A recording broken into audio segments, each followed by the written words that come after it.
Yes, guys, you know what time it is. It's your boy David at the Irish Hotspur, Ireland's #1 Spurs fan, Ireland's only answer to Harry Kane. Bringing you Can Nicky's Answer Me, joined today by Jack, Marcelo, and we will be joined by Bob. I absolutely can't wait. Pre-season is back. Tottenham are back Saturday at 3 p.m. versus Leyton Orient. I'm not going to lie, as bad as last season was, I'm not going to lie, I'm excited for Tottenham. I'm depressed without Tottenham, and I can't wait for them to come back. But look, let's find out how Jack is. Jack, how are you, my man? I'm doing really well, David. I'm actually got a little bit of butterflies, a little bit of jitters, because I am surrounded, David, by a very all-star panel. I got the Don Hotspur right next to me. I got the Don Brazilian Hotspur right beneath me here. And then we do have the very wise man himself, and that is Bobspur coming in very soon as well for a bit of a super sub. So to be honest, David, I got a little bit of jitters here. It's a bit of an all-star panel. No, absolutely love it, Jack. You're an all-star too, my man.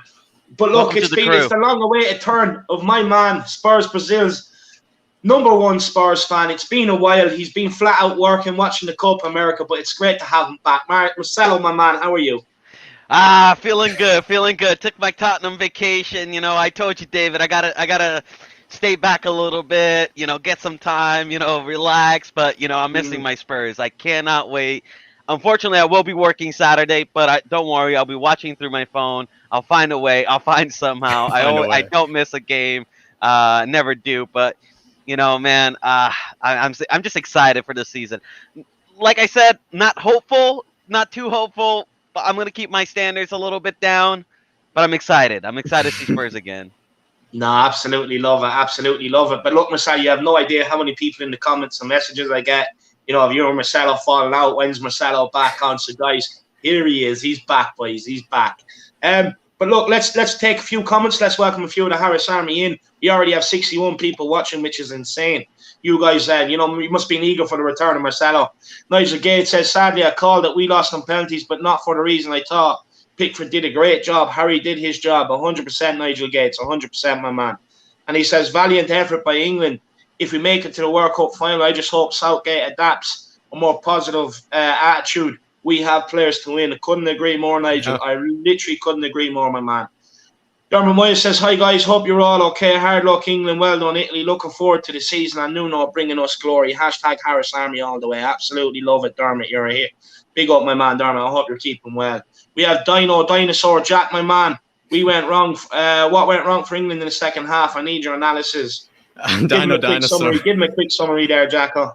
Listen, David, I think what happened is, you know, with the Italians, you know, they kind of just gave the Italians a bit too much respect. I think, honestly, maybe, Dino, what I would say to you is it seemed like England really started very well in the first 20 minutes. That's what everyone was saying. You know, England were the aggressor in the first 20 minutes. But what happens sometimes is, you know, Italy have actually been quite used to being the aggressor for the whole 90 minutes, whereas England only could do it for 20 minutes. They let the Italians back into it. The Italians, I might also say, might have more than one. You know, they have a backup plan. They have another backup plan to that backup plan. They have tons of different styles to go with to try to win, whereas I feel like with England, they didn't really try anything different. So maybe that's what I would say happened. They let the Italians back into it. They let the Italians back into it, and also the English just didn't really seem to have, you know, an alternative plan. You don't need to sugarcoat it. They're bottle drops. They got the Spurs DNA. Straight. Marcelo gives it to you straight. That's why we love him. Absolutely love it. David, and I promise this isn't me, but he does have one of the greatest names ever known to mankind. And he says, we have Marcelo too. Looking forward to this one, guys. Make sure you smash the like on the stream. Let's go. Big up. Come on. We have Lionel Messi. Hope you're keeping well. And yes, you are the GOAT now. You won the Copa America, so I have to concede that it's not. Oh no, he loves it, David. He loves it. He's absolutely jumping out of his chair. I was really happy for Messi. He was probably the only Argentinian I was happy to see win a cup. Some said, you know, Messi, the only reason he won it was for David, was to prove David wrong as well. You know, he pointed at the sky, pointed at David, you know, to let him know that, you know, he needs to be called the GOAT for the next show. And David, you know, David honored it. So big up Lionel. Big up Lionel. Yeah, look, he deserves it. He deserves something with Argentina, to be fair. Ian McMahon, big yourself up, my man. I hope you're keeping well. We have Chris as well. Big up, Chris. I hope things are good. Joe Grimes is in the building. Good evening. Oh, it's after jumping there. Give me 1 minute. Yeah, Joe Grimes is here. He says, "Hi all, who do you think is the next player that's going to reject us?" Yeah, Joe, I'm not too sure. Not too sure, lad. We have THFC Kirst. I hope you're keeping well, Kirsty. We have Andrew Akoto. He said he's calling us legends. Too kind, my man, too kind. Big up, Cody Mack. Hope you're keeping well. ATX7 Gaming, big up, man. I hope things are good with you, lad. Says, big up, David, Jack, and Marcelo. Come on, you Spurs. Leon Powell says, evening, lads. Tino Mookie is in the building. Big up. We have Jerry McNeil. Hope you're keeping well. We have Shamu. Van Woo, big yourself up. Woo! Matt Hayes says, "Oh look, it's negative Marcelo." Buddy Hayes, I love you, buddy. I love you, buddy. But your optimism, it warms my heart. But real life, realism. That's just the facts. I told you Kawande wasn't gonna happen. It didn't happen. It was too good to be true.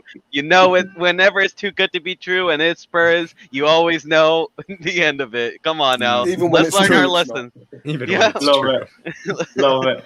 Simon Cohen says, "Good evening, boys. Good to see Marcelo. Big up, Simon. We have Amzo in the building. I hope you're keeping well." He says, "Big up, Irish Hotspur, Marcelo and Jack."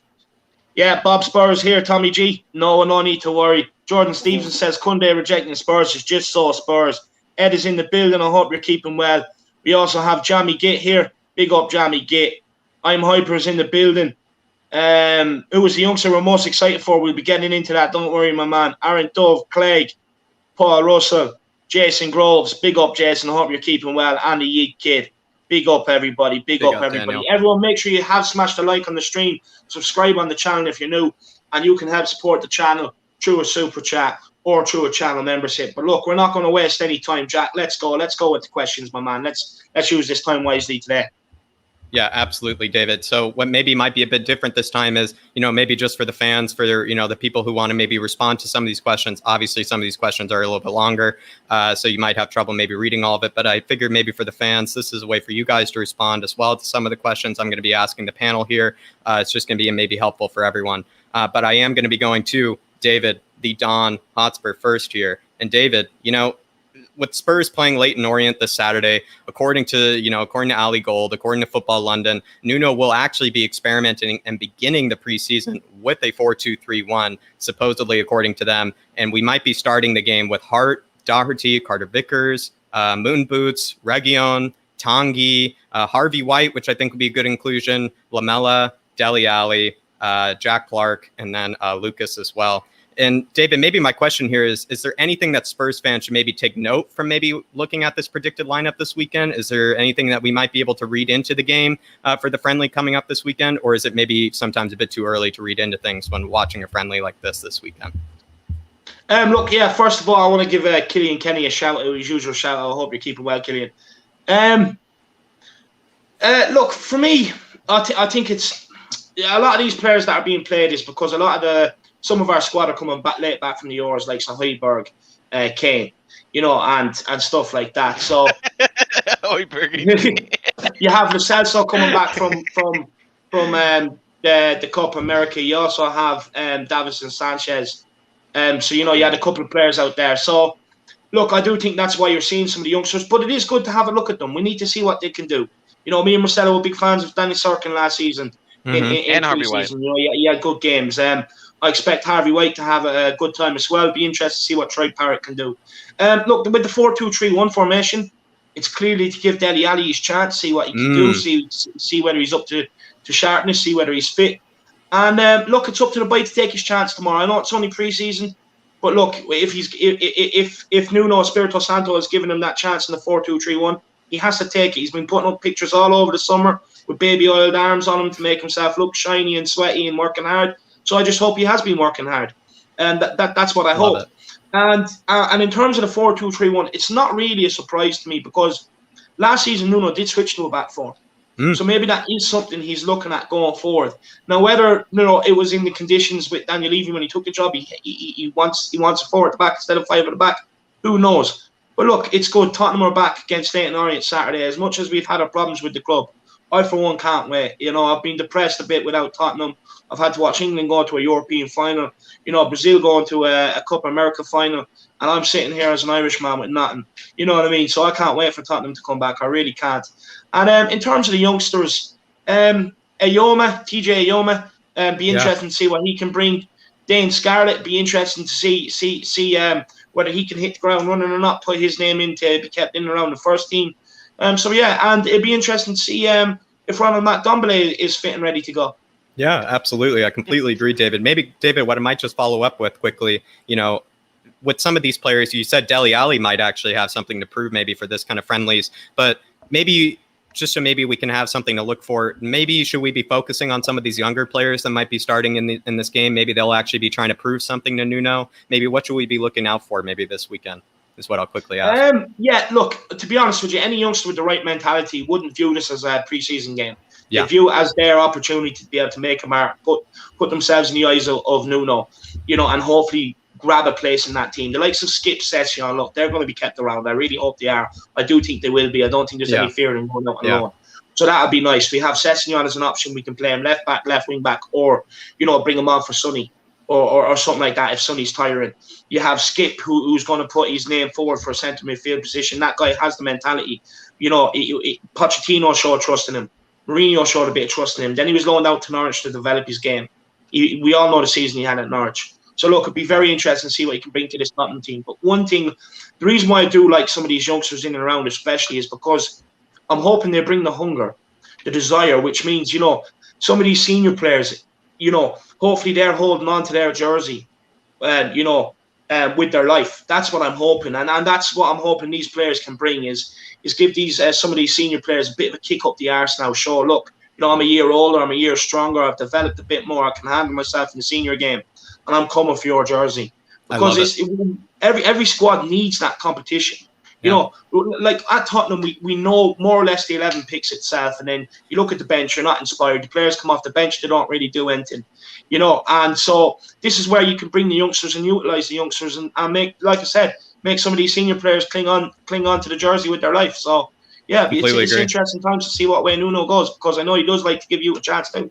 Yeah, David, I actually completely agree with you. Fantastic answer, by the way, from David there. And maybe I'll go to Marcelo here, the Don Brazilian. Marcelo, I mean, is there anything that you might be reading into this weekend? Is there anything that maybe some of the fans here should maybe try to look out for? You know, is there anything that maybe you read into friendlies that maybe might be a bit too much reading into it? I mean, what do you make of friendlies? Is there a way that maybe we can, you know, take something out of these as a maybe a note for how the season might look like? Yeah, man, it's really tough. No, not really.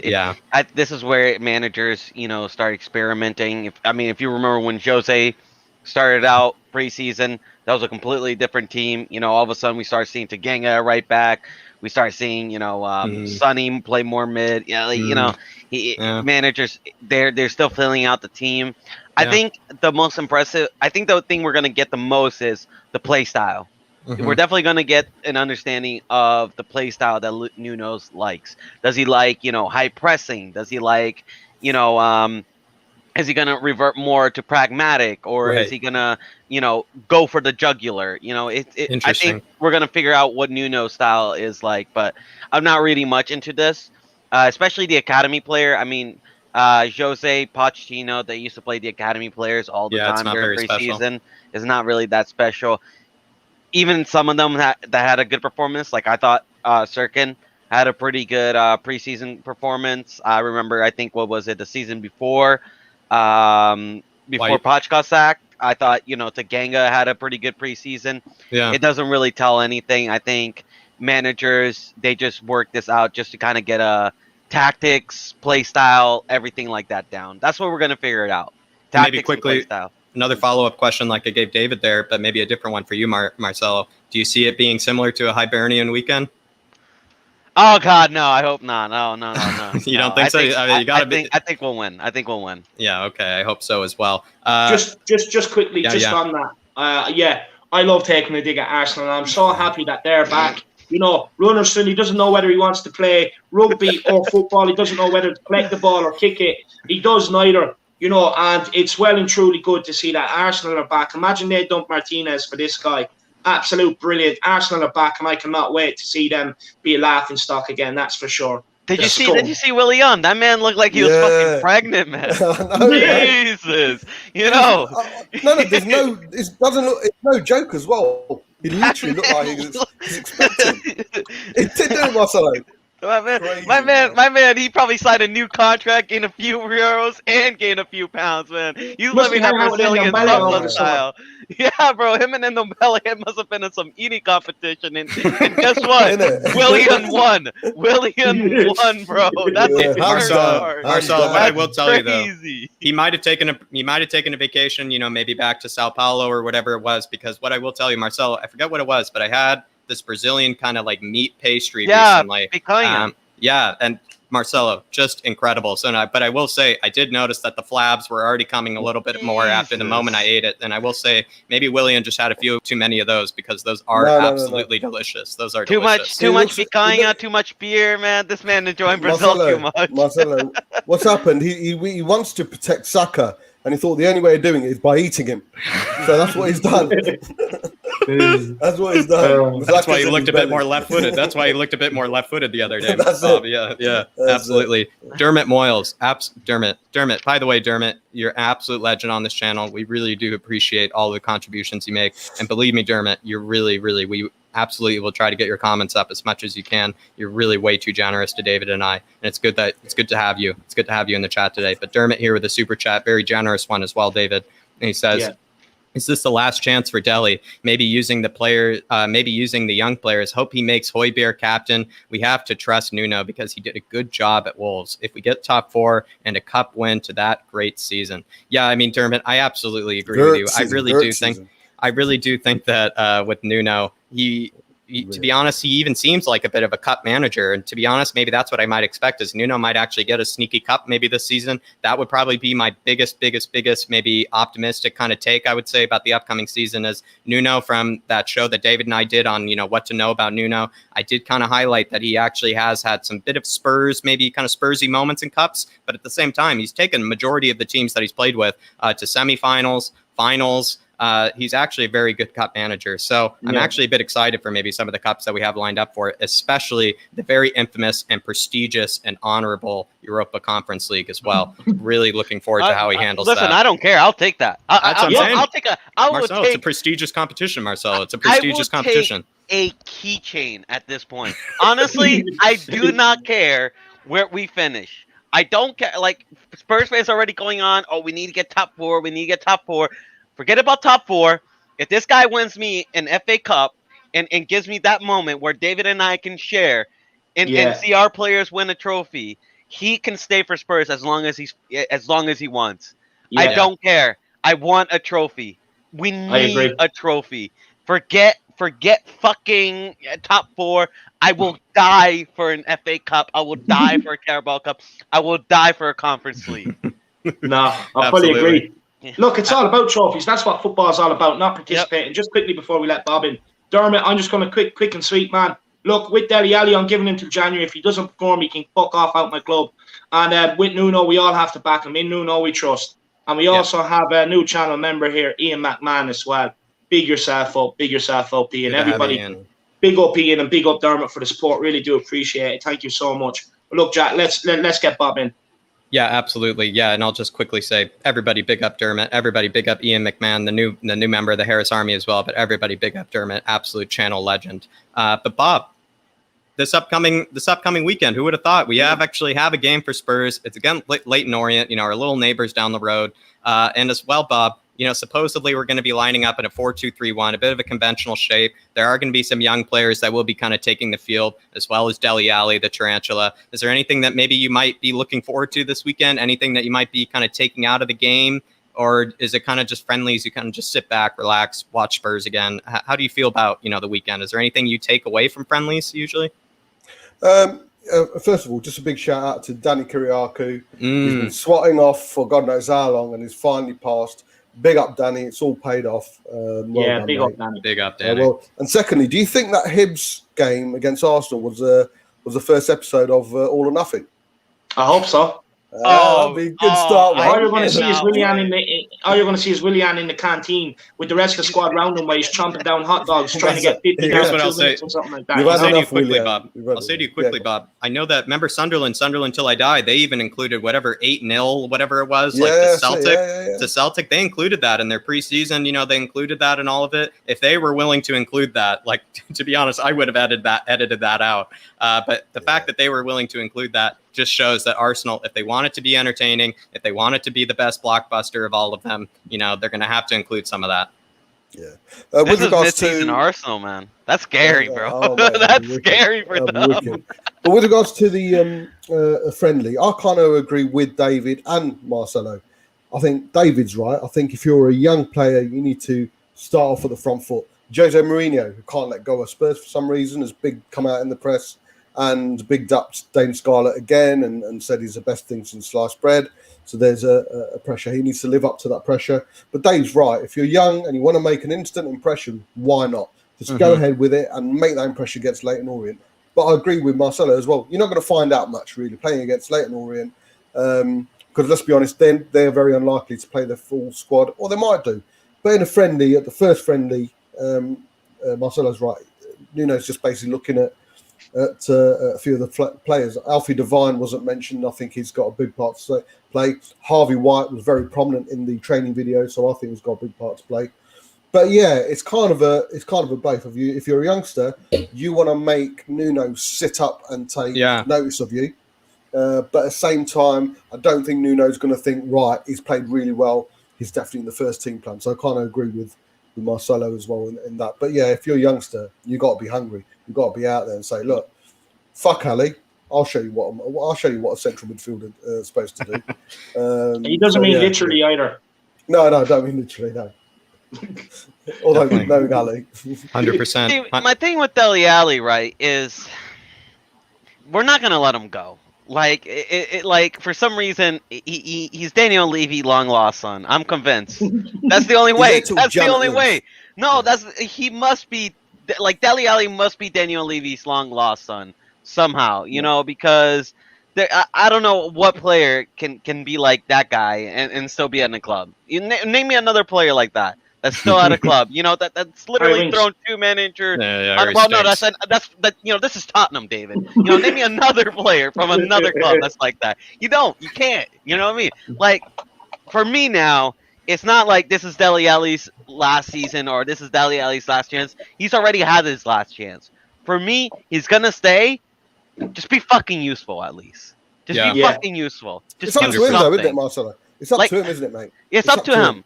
I don't care. I don't like. The manager has nothing to do with it. Yeah, you're right. I'm not giving him any chance. He has to prove me wrong at this point, bro. Exactly. Because this guy has done nothing but prove us right year after year. Yeah. And he has his backers that are sick on the head. That's all he's like. No, Dele Alli 2016 was something else. I'm like, yeah, that's 4 years ago, bro. That's 4 years ago. Yeah. You know what I mean? Grow up. The guy hasn't done anything since then. So. For me, he has to prove us right.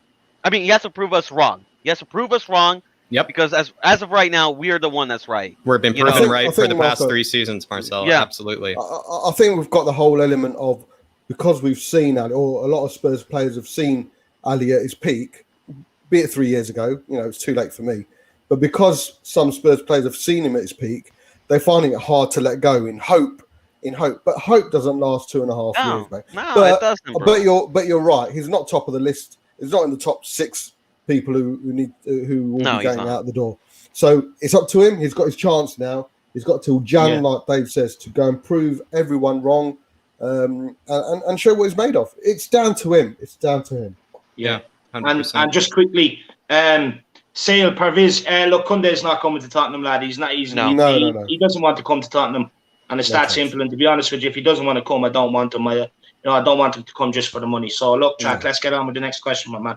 Big up David though for that pronunciation there, David. I was actually, I was a little confused about how I'd approach that, and you approached it quite well, David, with a bit of class as well. Murphy.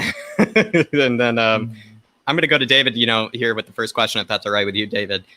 We kind of demonstrated in that show that we did the other week, David, that show where it's called, what you need to know about Nuno. We said that Nuno is, in fact, very faithful and dependent on his youth academy. of these players in the Spurs Youth Academy that Nuno will be inheriting, David, the likes of Dane Scarlett, the likes of Niall John, Harvey White, TJ Yoma, Troy Parrott, maybe the infamous one, at the end there. Who do you see maybe Nuno, David, actually using maybe more than maybe we might expect? Like, who do you might see, might be showing up in the starting lineup, unexpectedly in certain games? Who do you see Nuno actually maybe upgrading, maybe putting into the first team a bit more often of the list of Dane Scarlett, Niall John, Harvey White, TJ Yoma, and Troy Parrott? For me, the players there that have a chance, look, Dane Scarlett, and the reason why I say this is because from the little we've seen from him, last season, one thing he did very well, which Troy Parrott didn't do when he was given his chances in cup games, and that is he didn't need to rely on his physicality, which you shouldn't be doing as a 16-year-old playing up against men anyway. It was his movement. His movement got him into the positions. Now he's finishing at, he had 2 chances and we were willing for him to score. He didn't score either of them, but the finishing will come. If he can still keep making them runs, he's going to be a very, very hard player to mark, which always gives him a chance if he can keep improving his end product throughout the season. Niall John, look, for me, I actually think this kid has a chance. He's a decent size for his age. He's a powerful player as well, and he's legs in midfield. If he can knuckle down and it has one of them seasons where everything just clicks, he has a chance of being in and around the team this season. Harvey White, I've made no secret about this guy. He's a player I like. He's a set-piece specialist, which we've been missing at Spurs for a long time. Someone from corners and someone from free kicks. We never really score much from corners, never really score a free kick. So I think Harvey White would be important to come in. The only thing that I think might let him down is he probably needs to bulk up a little bit, learn to handle himself a little bit more. But against Marine, he was good. He was well able to handle himself. So, look, Harvey White has a chance. TJ Yoma, I'll be very surprised if he has a chance this season. I don't think he will. And in terms of Troy Parrott, look, it's another Dele Alli situation here, Jack. This guy, he has too many off-the-field problems, too much clowning around off the field. And I get it. Like, some people say to me, but what he does off the field doesn't matter, this, that, and the other. But it does. It does. You have to dedicate your life when it to affects your game. The best. And that's what we need at Tottenham. You need players like Harry Kane, who's dedicating himself, may not have the best ability, but dedicating himself off the field. And Troy Parrott's an anomaly because he's too good to be playing in the underage, in the under-23s. He's too good. He was banging in the goals. And he's gone out on loan to different clubs, and it hasn't quite worked out for him. But that's that's a reflection of the off-the-field antics. People say, you can't get on to them for what they do off the field. Okay. But the thing is, when it's affecting their performances on the pitch and they're paid however much just to make sure that's correct, well, then they should make sure that everything is in place for them to be able to give their best for Spurs. Yeah. And with Troy Parrott, I just hope it clicks because there is a player in there.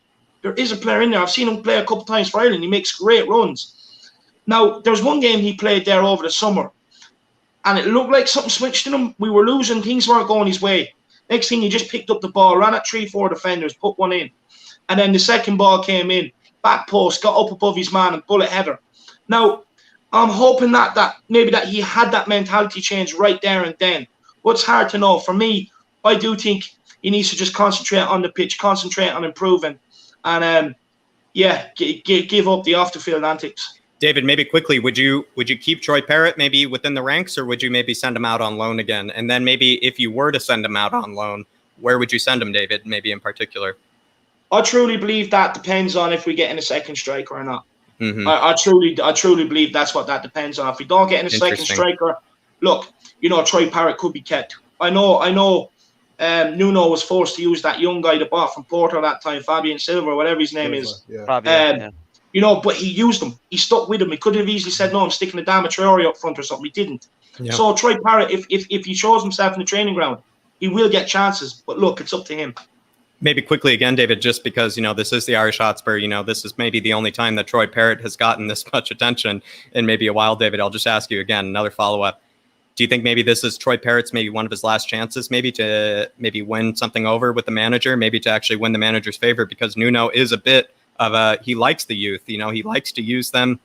He has faith in them. He believes in their abilities. He believes he said verbatim, he likes their naivete when it comes to how the way they even play and the way they go about the game. Do you think maybe this could be Troy Parrott's, best chance maybe? I think, look, he has a real shot. Look, he He was on loan at Ipswich last season. He didn't really have the best of spells, but like he had decent games for Republic of Ireland over the summer. So look, let's see what he can do. It's all down to him, whether he's putting the effort in training, whether he's out there willing to improve. Again, it's like a Dele Alli situation. It's down to him. It's down to him. And for me, look, I think he does have a chance. Look, he can be useful. We actually play him off the right-hand side with Ireland, and like we know that position is not guaranteed to anybody so far at the start of this season. So there's an opportunity there for him. Yeah. It's whether he takes it or not, Jack. Yeah, I actually really agree with you there, David. And just, it is interesting because, you are obviously the resident Don Hotspur. So you do have a bit of that, maybe understanding of Troy Parrott that maybe others maybe don't, that bit of inside info. I'm going to go to Bob here. Bob, obviously, if you need me, just tell me. I can bring up that list again for you. But, of the likes of Dane Scarlett, Niall John, Harvey White, TJ Ayoma, Troy Parrott, any of those names, maybe you might think that, Nuno might actually use a bit more than expected, a bit more than maybe you anticipated probably prior to the season starting. Do you think there might be someone, within the youth ranks that actually he might depend on in certain games? I'm hoping Dane Scarlett. But there is also the argument or certainly the possibility, and I think I said this and I think David said this as well, but we can use a conference league to bed in all the youngsters. Yeah, just keep all of them for it. Yeah, I mean, they're going to be, professional players that are going to be playing. It's going to be, they are going to be proper games as well. I'll chuck in the youngsters, and of course, if we progress, then be a hypocrite, start playing all the bigger players. But the first few rounds, because I'll be honest, I want to win the Conference League. I want to be the first team to ever win it. But it looks like that the first few rounds are going to be pretty much pretty straightforward. So why not bed in a lot of youngsters? And when I say a lot of youngsters, there's going to be some youngsters who have got a bit of experience, a lot of Tanganga and Roden, and mixing a few experience. But that for me, competition would be ideal to bed in as many youngsters as possible without being silly. But for me, if I had to pick one, I'm hoping Dane Scarlett, especially with the constant need of another striker within the club. I think he needs to come to the fore. A lot of pressure for a 17-year-old, I understand that. But if you're old enough, you're good enough. Hence the reason Saka took the penalty, but that's a different conversation. Yeah, really fantastic answer, Bob. Maybe what I might just follow up quickly, one that I might think actually that Nuno might use is Harvey White, maybe because we have a lot of holes, obviously, in the midfield. We have the likes of Harry Stinks that takes minutes away from players like Harvey White and Skip. And then again, I might just ask you, Nuno, he at one point, even when asked at Wolves, when he went through those injury troubles, he kind of, cheekishly kind of said, like, how are you going to be able to pick out a team? And he says, I have 67 players to choose from.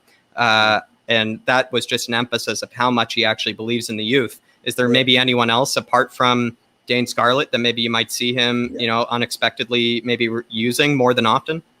Yeah, Harvey White's got a good shout. Like I say, he was very prominent in those videos. We've got to remember Skip's coming as well. Right. It's going to be his first proper season as well. So then there's a great expectation from Skip. But you're right. The volume of midfielders that we're potentially going to lose, hopefully going to lose in Sissoko and Winks and possibly another one, be it Lucas or Lamella. Yes, granted, they're playing a different position, but they are part of the midfield clan. Harvey White could come to the fore. But like I keep on saying, I think the Conference League is going to be ideal for the likes of Harvey White, Alfie David, Troy Parrott. I think I don't have that much expectations for him. I know that a lot of people are hoping, but I think it's the fact we've seen nothing from him. He's done well at Ireland, but wherever he's gone, he's not really pulled up any trees. Same could be said about Harry Kane. He didn't really pull up any trees. So, I could be proved wrong.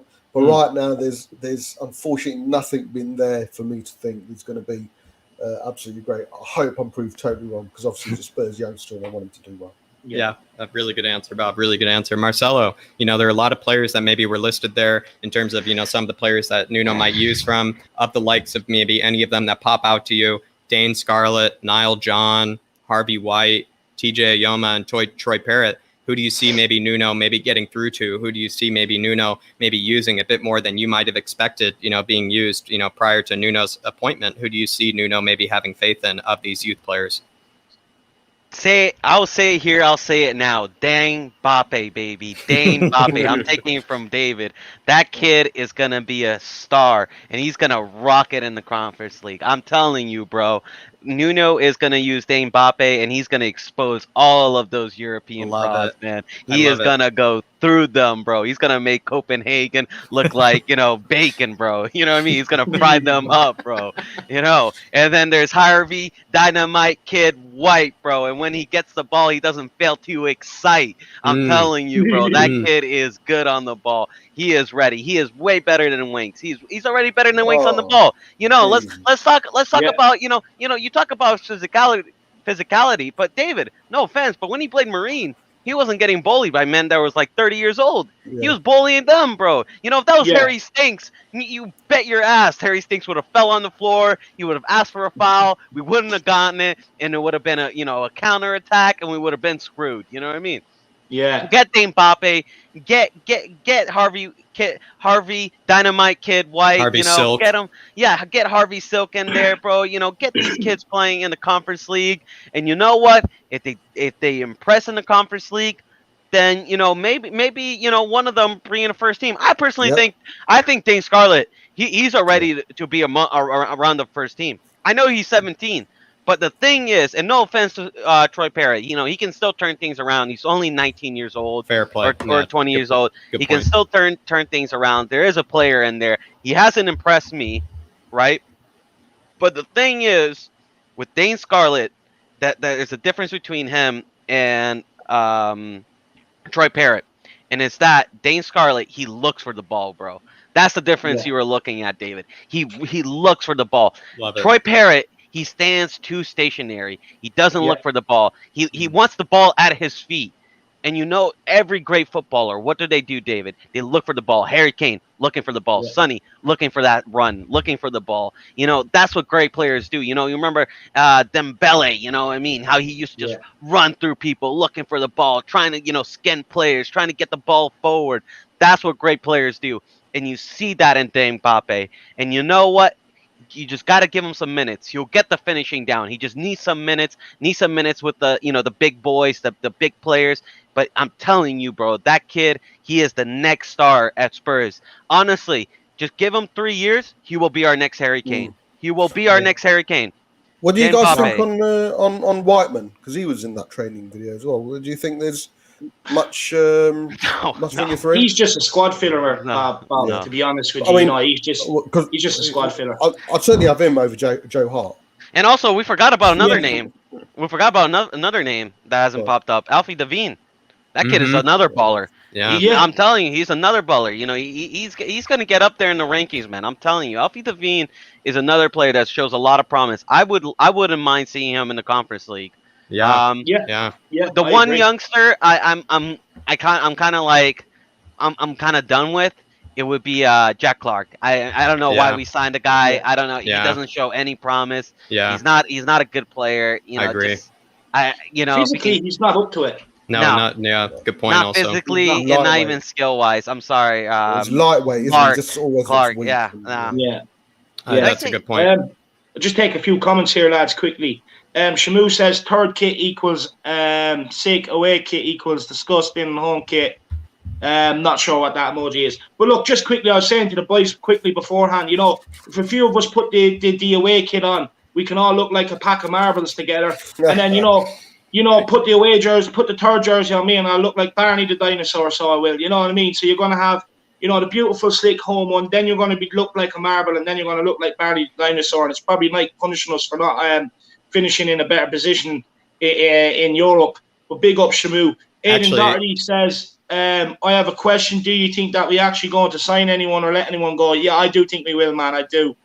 Aglae's in the building. Big up, Ellie. I hope you're keeping well. She says, where are all our exits? Where all our signing 0 out, 0 in? Look, I do believe that will come. Finley says, lads, thoughts on 17 million for Lacroix? Jack, I'll let you take this one quickly. Yeah, I think that would be, if it's 17 million pounds, I mean, that would be an absolute steal, I would say, especially considering that he just was probably the best defender of Wolfsburg that just qualified for the Champions League, considering that they haven't qualified for the Champions League. I think since like Julian Draxler was there, was maybe the last time that they were in the Champions League. So it's been a long time. So to be honest, it was actually a huge, I mean, not a lot of people pay attention to the other leagues, but Wolfsburg making it into the Champions League with how great of a season they had, it was a huge deal. They also made it in quite comfortably until the last few games, where they actually kind of bobbled it a little bit and were kind of losing most of their last few games. But they actually had a spectacular season, and that is definitely thanks to LaCroix. So for 17 million, absolute steal, David. Absolute steal. 100%. And Dermot says, I have a new Twitter page. It's for Tottenham News. It's called Tottenham Tantrum. Have a look. Yeah, of course it's okay, my man. Of course it's okay, Dermot. Everybody, make sure you have smashed that like button. Make sure if you're new, you have smashed that subscribe button. And look, feel free to help support the channel with a super chat or two and become a channel member for all the fan shows coming up during the season. But look, Jack, let's get another question. Yeah, absolutely. Let's get another question on the board. But maybe, David, Woo! What I might say maybe about the kits, David, just quickly while I get the next question up on the screen here, is maybe just, if, David, you run through that third kit, maybe through the wash many times, I was told that maybe you can just put a bit of crayon on it, it just fills in just perfectly, maybe a bit of water paint, a little watercolor as well, and it'll just fill in just fine, considering the designs. It really does look like there's a bit of crayon left on there, to be honest, if you ask me. But guys, I mean, 9 Spurs players have actually been invited to participate in the Euros and the Copa America. To be honest, the idea that it was 9 was actually quite shocking to me. Davinson Sanchez, Giovanni Lo Celso, Højbjerg, Rodon, and Davies are actually been considered some of the ones who've had, fairly respectable tournaments or respectable form in their respective tournaments. And I'm going to go to David here, but is there anyone maybe from this list, David, that has maybe had a spectacular performance during this tournament that maybe you might have a fresh perspective on, maybe someone that you might have a fresh perspective on their ability or maybe their play style, whatever it may be, whoever you want to go for, Lo Celso, Højbjerg, GPS Sanchez, Rodon, Davies, whoever it is, like, who do you think maybe you might have now a fresh perspective on? Right, look, Davinson Sanchez, want him gone. Don't care. He can go and eat grass in another country. I couldn't care less. More nutrients, it's better for him. Giovanni Lo Celso, look, he did have a good Copa America with Argentina, to be fair. Probably, being impressed with him. Højbjerg, look, for me, this is a guy I followed for quite some time when he came through at Bayern Munich. And look, I know what he's capable. I know he's capable of going forward on the ball. With Højbjerg, he was allowed to get further forward with Denmark. He had a good few assists, you know what I mean? Probably just missing a couple of goals to go with it. But for me, I think he's had an excellent tournament. He's been allowed to venture further forward. They bring in the defensive midfielder. They let Højbjerg push on. And he's had a very, very good competition. But you can expect that from Højbjerg. Look, we've seen it at times against, before we went ultra defensive. Against United, he pressed high, wins the ball back, plays someone through, we score from it. We done that against United when we were playing well. Yeah. And for me, I just think if we can allow him to push that bit further forward this season, who knows? He's like Roy Keane. He's one of them people. He does everything very, very well. He doesn't do everything exceptionally, but across the board, he does everything well that you need to be able to do in midfield. Mm-hmm. And that's the difference between him and someone like Harry Winks. Joe Rodon, look, I think he's had a very good competition for Wales, I have to say. I know Marcelo's a huge fan of him and a huge background, rightly so. I think he's going to be proven right on this. With Rodon, I think he's had a very good competition. Look, he's ready to play. He's ready to play. He's proved that to me. And even when he got his chances last season, bar the first 2, where he was a bit rickety and could have cost a score, really, when he got his chances after that, he really went from strength to strength. And at times looked like our most capable defender. He was our best defender. The thing but that's the thing I kept saying, get him in the beginning where it's the easier games, warm him up. Don't send him to the Wolves against Chelsea or Liverpool, where he's not even warmed up. You're not even playing any consecutive games. That's where I think Jose really let himself down that season. He should have stuck with Rodon. He figured out it was too late, man. Figured out when it was too late. And I was impressed with Rodon. This Euros. I still think we need 2 center backs just to make sure. I think we need 2 center backs, especially since Nuno likes playing, 3 at the back, We're going to need to rotate in case, you know, we're going to be in a lot of competitions, unlike Arsenal. But, you know, like we're going to need some center backs. So, but he's definitely one I would keep and give a chance. Yeah, Sorry 100%. to interrupt, And David. I had to. No. Good look. I knew you were going to. It's Roden. You know, you were a big backer. You have every right to interrupt me, man. You know, you've been right on this guy. And just with Ben Davies, I'm going to say this now. I don't think he's good enough to be at Tottenham. He should never be lasting here 8 years as a backup player. But I can see Nuno having use for him. If Nuno is going to be switching between 3 centre-backs with 2 wing-backs and a 4 at the back, because I do think you will see that depending on games, Ben Davies probably will be the left-sided of the centre-back because he's left-footed. Now, look, he's nowhere near good enough to be wing-back or full-back. You know, like I've said many a times, it's like playing Where's Wally with him. You know, how many times did we see the ball going down his side last season? You're like, oh, I think Ben Davies is playing today. Is he not supposed to be there? And then you see him popping out from behind there. Is the coast clear? Let's go. And then by then it's too late. They skin him on the inside or just put the ball in the box. You know, he doesn't get tight enough. So he stays as a fullback because how it's also, you know, being modernised. He stays at that position is gone. You know, if he's going to play now, it's left-sided centre-back over 3. But he's not even that good I just there. think Nuno might keep him around. But he's not even good there. I mean, he could even defend against Antwerp, lad. Antwerp. You know what I mean? I know. I just think think Nuno will give him a chance.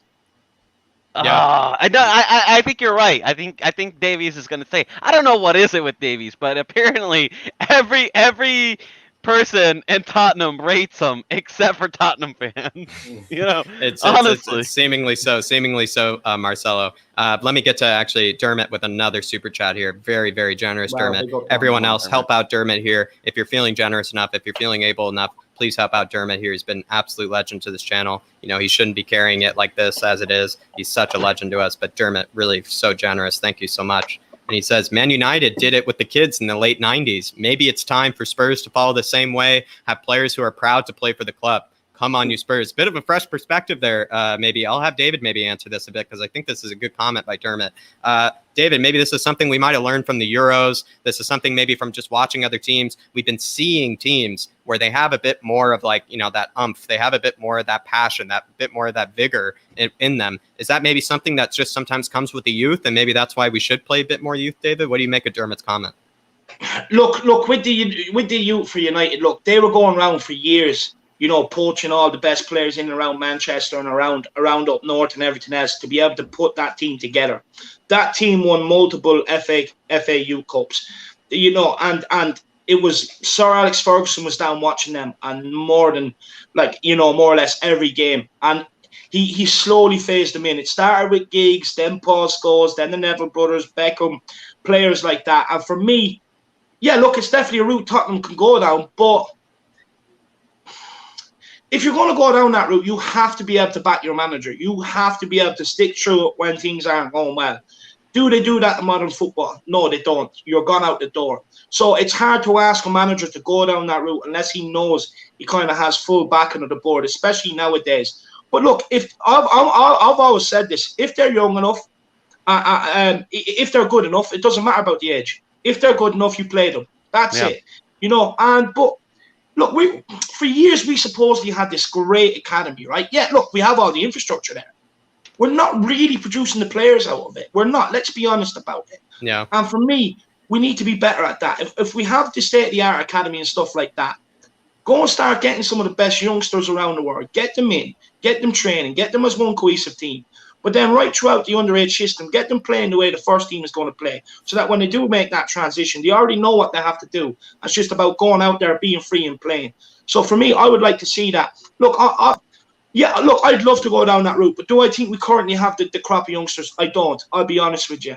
Like, you have Harvey White, great potential, Devine, great potential, Scarlett, great potential, Sirkin, great potential, Lavinia, great potential.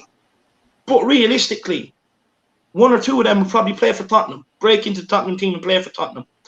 Some of them would probably end up finding themselves off. It all depends how they handle themselves as well.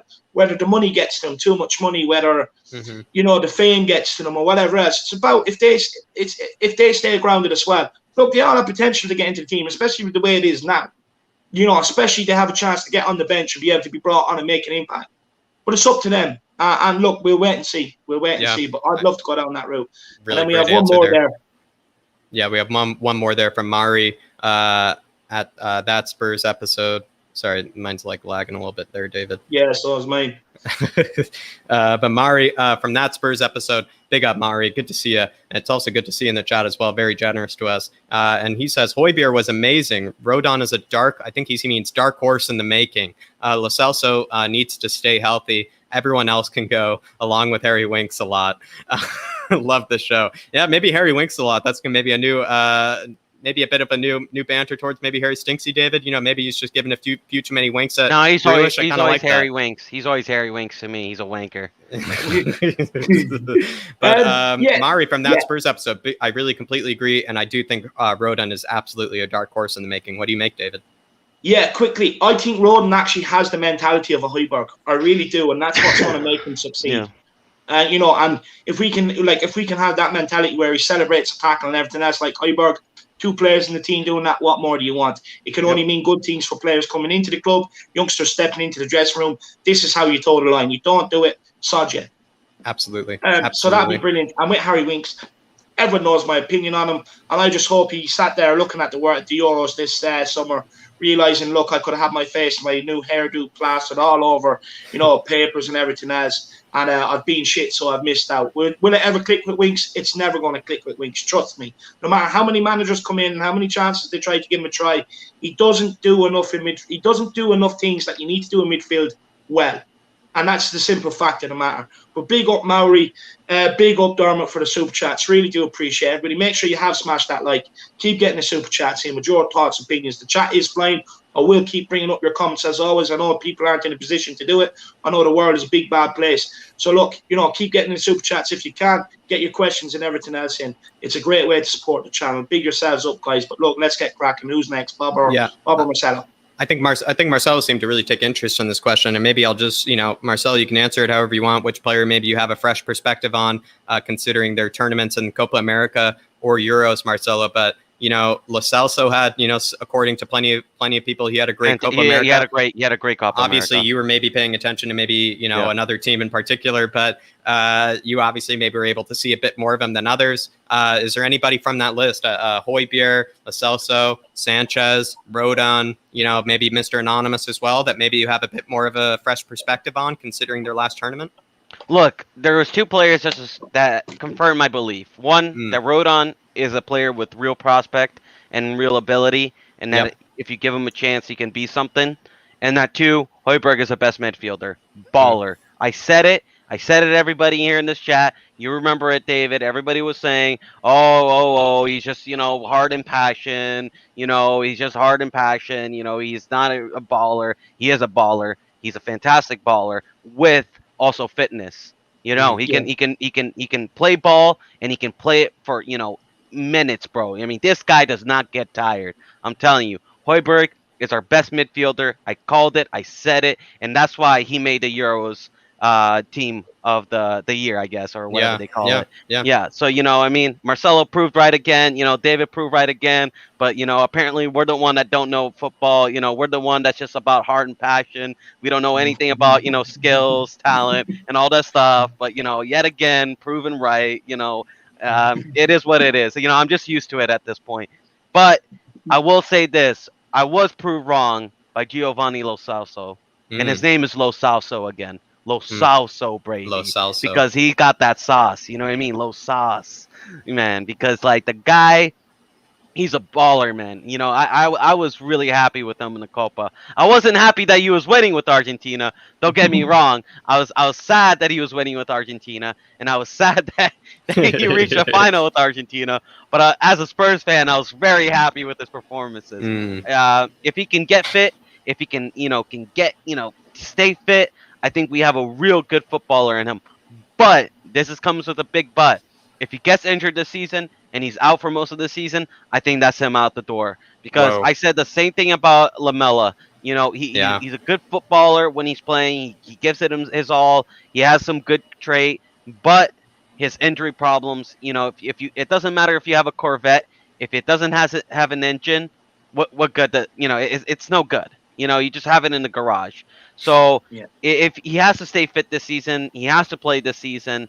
And I think if he does play, he can be one of our probably top 3 midfielders of the season. Quickly with Lo Celso, do you maybe think then, Marcelo, that this Copa America actually might be a good thing for him, maybe to keep him in shape, you know, to keep him maybe away from the injuries? Because, you know, he had already a very injury-ridden season, and then, you know, maybe this Copa America actually helped him maybe, you know, not take too long of a vacation, you know, not lose too much of his fitness. What do you think? Maybe this might actually was a blessing in disguise for Lo Celso, maybe playing this extra football. Yeah, and I like the way the manager did it. I think he knew that Lo Celso was coming back from an injury, and he didn't try to overplay Lo Celso. I think he played him the right minutes, and I think you know, the Copa is going to be a good, like, almost like preseason for him. Right. So, you know, when he comes back to Nuno, he's already fit. You know, he doesn't really need, you know, to get fit again. He's already fit and ready to go. And man, if, like, I'm just saying, if he can stay fit, he's a baller, man. You know, Lo Celso, baby. I love it. I absolutely love it. Bob, is there anybody that you have a fresh perspective on, and what, considering the last 2 tournaments, the Copa America and the Euros as well? Højbjerg, Rodon, Ben Davies, let's see, Lo Celso. Is there anybody that maybe Davinson Sanchez, even if you want to take a take on that? Is there anybody that that you have a fresh perspective on, considering their recent, you know, decent tournaments? First of all, that question with regards to the kids at United, class of 90, whatever they were. It's easier I believe it's easier for youngsters to come into a first team when the first team's winning. It was a great team to come into for those 5 kids. They're coming into a shithole right now. You know, the team's in a mess. We're not progressing. We're at a standstill. You know, we're in decline, some people would say. So it's very, very unlikely that any 5 youngsters coming into our team would have the same impact of the other 5, because they had a great base. They had a great manager who'd seen them grow up, but they had a great, you know, base of a football team to go into, who were progressing, who were winning things. So great question, but very unlikely. I completely agree with the guys. Rodon's tailor-made for a back 3, which I hope he does play in a back 3, because Nuno's proven himself more by playing a back 3 than a back 4. But I suppose personnel will decide what he plays, how he plays. Tanganga, I know he wasn't there, but I do think Tanganga and Rodon have a future in at the back. But it all depends on who that third defender in. Højbjerg has officially doubled his value. We bought him for 15 million. He's doubled that. Oh, by the way, there's a stream of me before we signed Højbjerg begging Spurs to actually swap Winks and Carl Walker-Peters to bring in Højbjerg. Oh, that would have just Southampton would have hated us even more, exactly. Bob. That would have been glorious. Exactly. That would have been glorious. So I've loved Højbjerg pre Tottenham, and Davis, completely agree with Dave. I think he'll be kept within the squad. But having said that, if we bring 3 defenders in, unlikely as it is, then we don't need Davies. He can potentially go onto the transfer list. And the third one was, go through the list again. There was one more. Højbjerg, Rodon, Davies, Sanchez, Lo Celso, and then that was it. For me, I'm not going to lie, Marcelo. The only game I watched in the Copa America, mate, like you know, was the final. We were chatting. You didn't want to talk to me for understandable reasons, but we were chatting throughout the game. Lo Celso is, for me, and maybe because I didn't see the tournament, there's still a question mark for me. More down to his fitness. I've never really questioned his ability, apart from the time he fucking took the ball out of play against Leeds. That's a meme in itself. But I don't think there's any question with regards to his ability. For me, it's all about his fitness. And even in the final, he didn't last for 90 minutes, did he, Marcelo? He came off after. Well, he was being slowly brought in, you know, because he just came back from injury. But that's what I mean.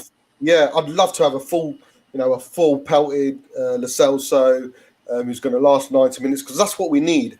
The same goes for Ndombele. If they can't do 90 minutes, I don't care how good they are, get the fuck out. Because we need players who we need to. We don't need last thing we want is a player to go onto the pitch and think, right, we need to have a plan B because we know he's only going to last 60, 70 minutes. Yeah, no, it's it shouldn't be like ridiculous. that. Every player who starts should last 90 minutes. Remember in Pochettino era?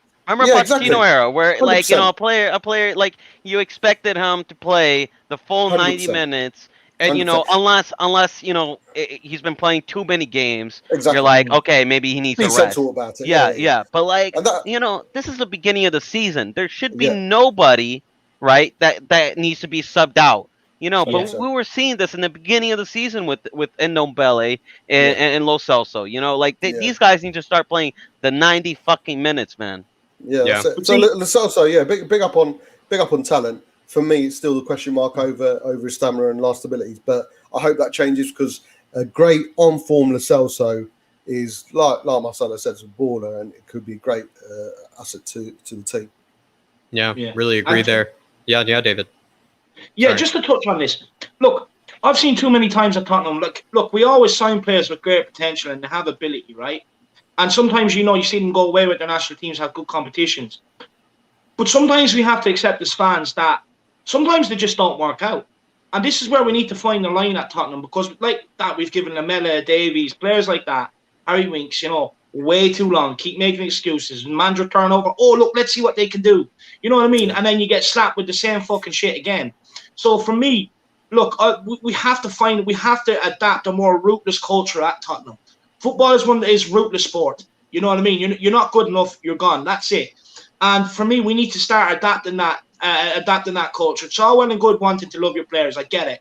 But love the right players. Show them, like, it baffles me, right? You see people saying, oh, Davies, good squad player. Oh, Harry Winks, oh, you know, he's a good midfielder. You know, we just need to do this. We need to do that. And they're the first one to slay Son. And then they're the first one to slay Son. Yeah, this is what I'm about to say, lad. Yeah, this is what I'm about to say. And the thing is, right, you know, and they say, oh, well, you know, or where was I?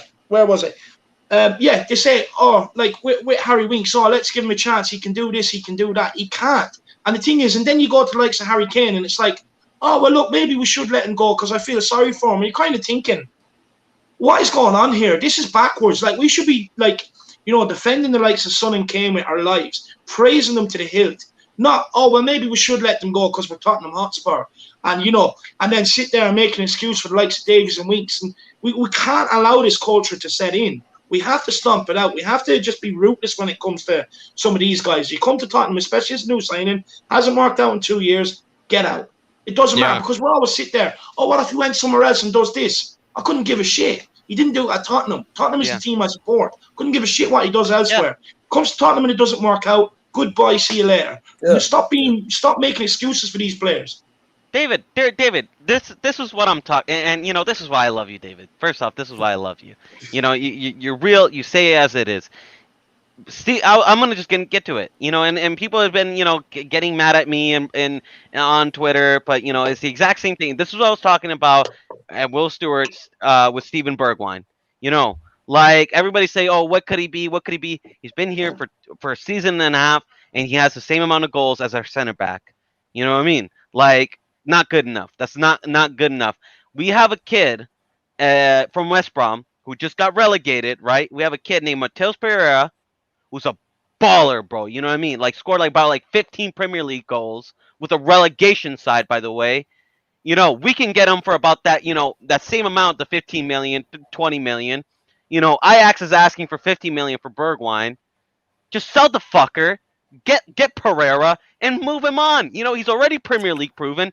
He showed that he can do in the big clubs. I mean, the guy scored 2 goals against Chelsea. You know, he did you see what that guy did to Chelsea? He destroyed Chelsea. I'm telling you, Steven Bergwijn could not single-handedly destroy Chelsea like Pereira did. I think what Bergwijn's got, though, guy in here. I think what Bergwijn's got on his side is age for him. Not his age, mate. I think he's got to. I think he's not going to be one of those who's on the list. You know, just like Dele Alli, I don't think he's going to be on the list of those 6 players. There's so many players. And that's what lucky for him. I'm saying, you know, because I think he'll probably have. Bob, but like, I'm sure if you're like a Spurs owner and you want to, yeah, but like, I'm sure if you're a Spurs owner and you see someone like, you know, Pereira available, and you see some like these other right wingers available, maybe even Harfina, you know what I mean? Like, go out the bank and, you know, and try to get him, you know, like like there are some really top players that are available, and like At good you price wanna, as well. yeah, and for At good good price. prices. Like OR, he's available for 15 million, 15, 20 million. They said, that's But what I'm saying, if it came or down to to it, pay. if it was a choice between getting rid of Sissoko, Winks, and Dyer first, or Bergwijn, I'd sell those three first. So I think Yes, Bergwijn's but that's the one available. exactly. That's the one available. So get him, right? Replace him with the proper player. So it's not gonna be like, because soon around the line, Bob, you're gonna be like, well, now it's Bergwijn needs to go, Winks needs to It'll always go, be. and this guy Mate, needs the to go, amount of players and then we've it's just got, gonna keep stacking the up. list So is going to be massive. exactly. So if you get a chance to just sell them, just fucking sell the fucker, cut Yeah. loose, let him go. Goodbye, good riddance, good luck, and then just fucking get the next one. Another thing, we've got the Levy factor as well. Haven't we? So we've not had him long enough for him to decline so much in numbers. So we're not going to get the money that we're going to sell him for. So luckily for him, just like luckily for possibly Ali, he's got till Jan to prove himself. It's down to him. He needs to be mentally stronger. He needs to show what he's made of. Because there's the deep down there potentially is a player in there. But again, everyone else, be it young, mid-range or old, it's up to fucking yourself to show what you're made of. And if you can't do it, if you can't handle the pressure, get the fuck out. Yeah, But you know what? Sometimes, and I know people. Sorry, go ahead. No, go ahead. No, go ahead. I'm seeing, like Bergwijn is a good player. He needs to stay. Like he needs to stay. Tell me why. Because the stats don't we already went through the stats. He's a below average player on stats, and his performances are even worse than below average. The guy went missing for half a season. You couldn't find him with a milk carton. The guy just literally went missing, bro. You know what I mean? Please tell me, an actual real reason other than, he's young, or, it's Jose Mourinho's fault. Age got nothing to do with it. Age has got nothing to do with it. At Tottenham, right, and I've sussed it, right? Just listening to you there, Marcelo. We say, well, he can do these things, but he's never shown it. So we're saying the likes of Bergwijn, he can do this, but he hasn't shown it in the Spurs shirt. So when we're defending these guys, it's like, but he can do this and do that, even though we've never ever seen it. No, and this is the thing, we defend them for stuff that they could do that they don't produce, and it winds me up. I'm not gonna lie, it winds me up terrible. Because he can do this, he can do that, and you're kind of like, but he hasn't shown it. Where does this notion come from? That it's all well and good. You see other players do it, but these players aren't at that level. David, I keep hearing he's a great dribbler. He has almost the same dribbling amount as fucking Ben Davies. So he can't even get the ball under control to be at the fucking dribbling team. His first touch is horrendous. It's the worst first touch I've ever seen. I have not seen Bergwijn skin 3 players in his whole Spurs career. I have yet to see that. I've seen Ronaldo skin 3 players. I've seen Kane skin players. I've seen Nobeli skin players. I've seen Lo Celso skin players. I have seen that already. I have yet to see anything from Bergwijn that tells me that he's this player. They keep saying, he's this player that bombs down the field, dribbling like his fucking, Ronaldinho on the wing, bro.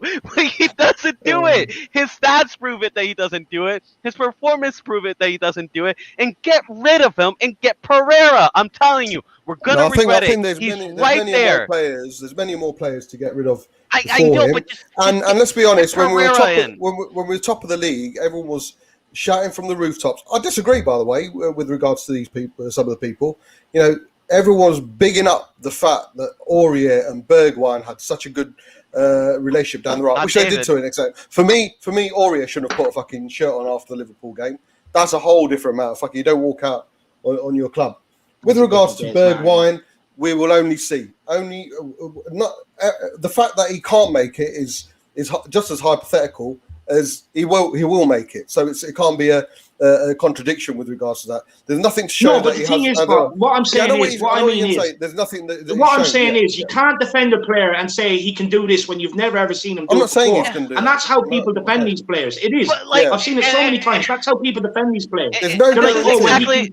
He can beat 4 players.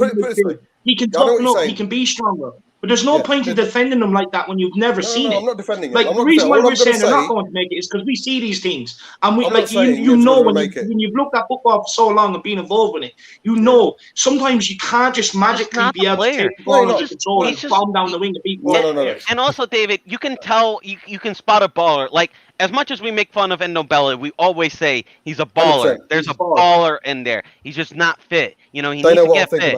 But like like when I see Bergwijn, I don't see a baller. His first touch is not that good. He's got decent pace, but he doesn't have that dribbling. You know, like how how you finishing. See, Sonny, he can do it with both feet. You know, he can do the step overs, do all these things. He doesn't have that flair. You know, man, like I'm telling you, bro.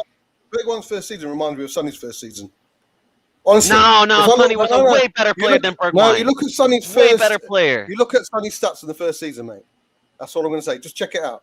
Just check it out. Look at it. Here, guys. Let me just quickly though get to the super chat before we get back into this. Alex has got great points in the chat. If you want to bring them up. I've been seeing them, Bobby. Don't worry. Has great points. Alex I've been seeing them, Bobby. Plays too much FIFA. Let me get to these super chats, Bobby, here. And William McKenzie with the super chat here. Good to see you, William. Always very generous with the New Zealand currency. And he says, Region, Tanganga, Rodon, Tomiyasu, Region getting forward a bit more. Maybe I'll ask, maybe Bob, because I know Bob has seen this. Maybe what he means by this is maybe like Region would be a bit of our Spinazzola, Tomiyasu would be kind of like what Di Lorenzo was maybe for Italy, kind of sits back a bit more conservative. What do you make of this? Where like Region bombs forward and then we kind of have the very conservative defenders of Tanganga, Rodon, and Tomiyasu. What do you make of that? Could that be a good back four? Who's the first one? Region, Tanganga, Rodon, Tomiyasu. So Tomiyasu could be at Tomiyasu probably at center back or right back, whoever you would rather have a right back. Well, it's a young back four, back three, or back two, isn't it? I think we need a bit of experience as well. If we're getting rid of Toby, I think we need a bit of experience there. Everyone keeps on going about Skriniar. Personally, I wouldn't let Toby go. If he wants to go, of course, fuck him off. But if there's any chance that his heart's going to be in it, and we could keep him, then ideally want to keep him. Purely and simply, the youngsters can sponge off him a bit. But I think that, but then again, there's a part of me thinking, next season's going to be a write-off anyway. Personally, I've always wanted to see progression. And if it means bringing in some youngsters, there is that slight bit of progression, i.e. a bit of an identity to the club, then for me, that's progression as well, regardless of league position. Yeah. But the only thing that worries me about that is probably the inexperience. Sure. But then again, they're only going to get experience by playing, aren't they? So. And the only thing is, I like to respond to Alex. Alex, I might be playing FIFA, but you're playing Disneyland because you're dreaming. If you think Bergwijn's a good player, you're dreaming. You're playing Mickey Mouse in the clubhouse, baby, because that's the dreamland. Because at least I'm playing something that's involved in football. Because Bergwijn is a terrible player, and two, the only thing you've done to me, and when we've done these videos, is apologize when you got things wrong. You know what I mean? And you're gonna keep apologizing. And I'm going to wait the apology for Bergwijn. Do you know what's funny, though? Do you know what's funny, Marcelo? Right, he says all that in the chat. But, Alex, don't forget this. You rang me not so long ago, told me I was right about like Winks and Davies and all. Yep. Don't forget about that. All he's done is apologize. So, keep saying it. Keep talking. I've not seen his smile for a bit. Where is he? Where's he been? I love Alex. He's been busy. He's been busy with work and that, but I will get him. I will actually get him on. I will get him on again. He's a hard-working man. Big up, Alex. Big up, William McKenzie for the super chat. We've 3 more to get to, and then we'll get on to the next question. I want to say a big up to Ellie and Sean Blaney in the chat as well. I hope you are keeping well. And I'm going to introduce a few more. There's a few more names in there that we need to introduce into the chat. So let's crack on with these super chats. Absolutely. And William McKenzie, from the land of Shamu, from the land of the Shamu 619 phone, woo! And to be honest, everybody from New Zealand seems to be absolute class when it comes to the channel. So everyone, big up New Zealand there. Crocodoc's here. He says, did you guys see the pics of Willian's gut and Aubameyang's hair? What's his hair like? Just quickly, Bob, let me finish. It makes our problems seem not that big, really. And in terms of what I'll say, maybe with Aubameyang, with the Aubameyang hairline, it's pretty ridiculous that they do seem to pay, some of these barbers, hundreds of bucks, per session, only to fix a hairline like that. To be honest, it's like the barber Aubameyang must be hiring doesn't know what a hairline starts or where it begins, to be honest, because he's absolutely ruining Aubameyang's chances of, growing anything back. So to be honest, he needs to fire that barber, excuse me. And then maybe, David here, maybe on William's gut. Yeah, no, just quickly, I do want to let Marcelo actually have his say on this. But as far as Aubameyang, do you remember the picture you kid made yesterday? with Aubameyang's hair all fucked up, and then it's like all or nothing.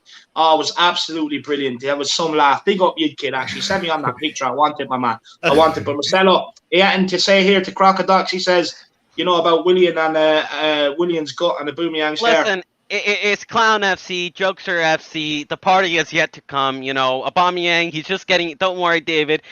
Trust the process. The process is that we're gonna get Aubameyang's hairline back. It's gonna grow again. That's the whole process at Arsenal. And soon enough they're gonna have a little party, but it's gonna be a party of the smallest club in North London, because that's what they are. They're a little small club. A little shadow dweller. They're they look at the past. They're like Rome. It fell. It's all torn apart. They're dusted. Done and finished, bro.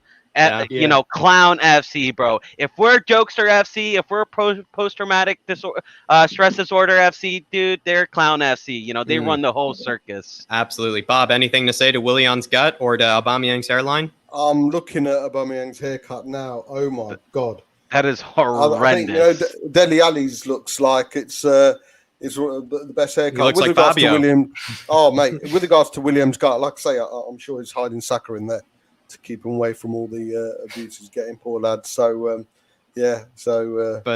maybe Bob, he's let himself go, mate. I bet you he looks at Dele Alli with pure jealousy. I bet you, with all that what Dele Alli has going on there with the spiders, Dele Marley, I bet you Aubameyang looks at him in pure jealousy, and he's like, if only.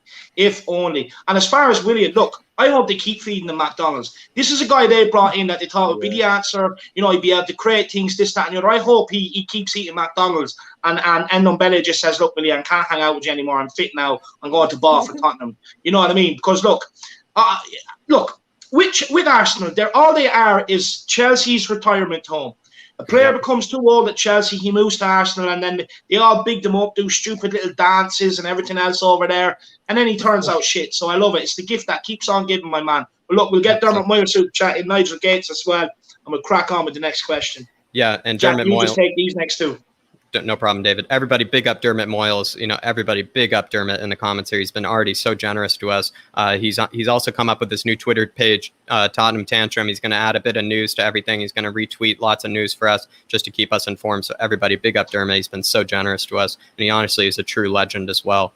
And he says here, we have too many players on big money and who don't care about the club for years. The dressing room has been rotting to the core. We need a clean out. Come on, you Spurs. Yeah, we do absolutely need a clean out. We need to put a bit of OxyClean, down the dressing room, especially with probably some of the stains that Winks has left probably, in his dressing room on the floor. To be honest, I think they just need to bleach the whole dressing room just to get the stench of some of these players that have left in the dressing room. What do you think, David?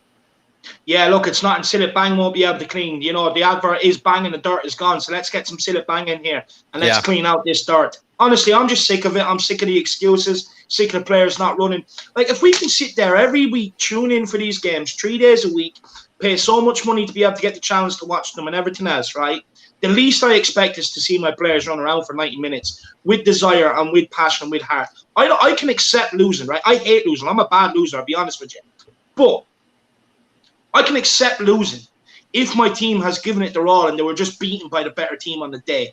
Not when you're running around after Jack Grealish sniffing his hair and going, oh, Jack, what shampoo do you use? Oh, that Jack, do you straighten or do you blow dry? Oh, Jack, is that hair tint or is it, is that just natural? Oh, Jack, how do you get the waves in your hair? Fuck off. Couldn't give a shit. Play for my team.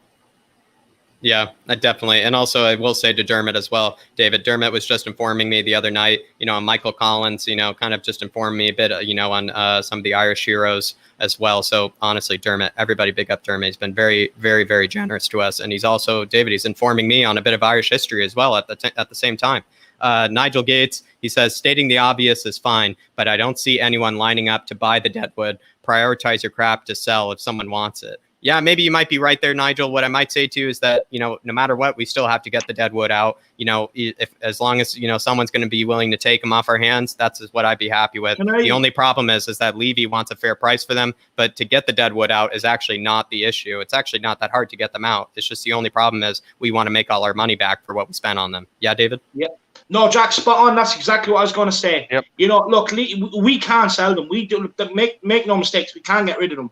Levy just wants, what he paid for them plus 30 how much million he spent for Ben on them over wages. over the years that they've been at Tottenham. He will not sell. Look, in a way, you can say it's a good thing, but when you're in a position like we are at the minute, where there's too much deadwood and it's affecting the dressing room, you have to just get them gone. I don't care whether you take 2 million for fucking Winks and Dyer and players. I couldn't care. I just want them gone. I just want them gone. Nigel, look, there is an element to that. Maybe we can't sell them, but there's also like the players where you know, the likes of Warrior and Sissoko, where he's asking for too much money. He's just asking for too much money. He's not a football man. He's a businessman. He's asking for too much money for the likes of these players, and that's why they're hanging around for as long as they have. Yeah, completely agree. Matthew THFC Collins here with a super chat, and Nigel, big yourself up though, Nigel Gates. That was a really good comment. I will say, really good comment, Nigel. Matthew THFC Collins here. He's saying we need to sort out our back four first. Then the rest of the squad can follow. Big up David, Jack, Bobspur, Marcelo. Marcelo, come to you here. Matthew THFC Collins says we need to sort out the back four first, then the rest of the squad. What do you think? Absolutely. Maybe back four first? Yeah, Marcelo's in agreement. Absolutely. Look, listen, we gotta get some top center backs, man. Yeah. You know what I mean? Like one day One second win you something. Win you something. Yeah, like if you really think about it, look. This is not delusional for me, right? I'm done being delusional. I'm done just being blindly positive. I'm done with that. I've already done 11 years of that. I'm just gonna be real. I'm gonna say how it is. Yeah. But had we had a proper back line last season, we would have made top four. You answered that, I think, on one of the shows once. Yeah, I asked you that once. I asked you if, let's say we had Skriniar last season, where would we have been? We probably would have ended top four. Probably. I mean, if not, we would have been close to top four. We would at least have been like top five, definitely not seventh. We would have been challenging for top four. If we get two proper center backs, right? Like, had we gone Gawande, because that's never going to happen. And had we gone, maybe like, imagine if we were gone a Kawande and a Skriniar, man. We could be top that's four. League title, Marcel. That's a little too far now. That would have been league title. You know what I mean? And that's almost the same amount of money we spent for fucking, all the 6 bumps we got last season. Fucking Doherty. Fucking, like Joe Hart, the wages we pay for him. Like all those fuckers. You know what I mean? You're like right. we could have gone those two, and we could have been challenging. So, look. I'm going to say this. I'm not hopeful for this season. But if we do get a proper right back, right? And I mean a proper right back, and we get a proper center back, like a Kawande or, LaCroix or, even I even rate Anderson. You know what I mean? Like someone like him, I thought he was good in Euros. If we get some proper, defenders, we can challenge for, cups. We can challenge for the top four. But if we stick with this defense and we just get midfielders or wingers like we have been doing this whole fucking transfer window, we're fucked. We're fucked. 100% you know what I mean? agree. We're finishing 10th. We need to the number one priority is 2 center backs and a right back. I don't give a fuck if we don't get anything else. If we get 2 quality center backs and a quality right back, we're cooking this season. We will be. You're absolutely right, Marcelo. And so there's your answer, Matthew THFC Collins. I think Marcelo just gave you a class answer there, Matthew. And so he is 100% behind that. We need to sort out the back four first. And maybe what Marcelo said, we need to get 2 center backs that are quality and a right back that are quality. Then we can deal with the rest of the squad. That's your answer there. Lazy 8 here with the super chat from the best borough of NYC as well. A fellow New Yorker. Big up, Lazy 8. And he says, "Big up, lads. Coming in late in the game today. Somebody for the love of, tell me where is Sonny's contract. Much love. Lazy 8. It's good. Thank you for joining us. I'm probably assuming you're on your way back home on the subway, on the train. Getting back home to the missus, to the kids as well. But to be honest, Lazy 8, I'm not sure about the Sonny's contract. We've been hearing about it. It seems like it almost feels like a year at this point. We've been hearing about it. And so Lazy 8, I don't even know what I can say to you. I really do have a bit of faith, though, that it's still just going to eventually resolve itself, that he will sign. But it does seem to be something that is just constantly never finish, a never-ending saga. So I don't know what to say to you, Lazy 8. You've been really generous to us with this, but I hate to disappoint you. I don't really have very encouraging words on this, just because it's a never-ending saga, Lazy 8. It's been a never-ending saga. But everyone, big up Lazy 8 from the best borough in all of NYC as well. So big yourself up. And then also Matthew THFC Collins yet again with another super chat, David. And he says, I'm hearing about Sevilla have accepted the 30 million plus Sanchez for Jules Koundé and also going back in for Milan Skriniar as well. The thing is that with the Koundé part is that he needs to say yes to Spurs. That's all it is. And that's maybe the sad thing is he doesn't want to say yes to Spurs. He doesn't want Spurs to be the club that he, will have to go to this summer. And so maybe that's a bit of a sad thing. Maybe tells you a bit about maybe his priorities. To be honest, some people have slighted him for it. Yeah. It's not like he's, beholden to us. It's not like we own him yet. If that's how he views himself, if he already thinks that he's, top quality, to be honest, big him up. You might say, I would love to have him, but if that's the attitude, maybe he's carrying into this team, maybe we shouldn't have him. But to be honest, it's a good point. Yeah, David, I interrupted you though. Sorry. No, look, we already have too many players that don't want to be here. I don't want to bring in any more players that don't want to be here. It's that simple. I just want to say to everybody, thank you so much for all the support.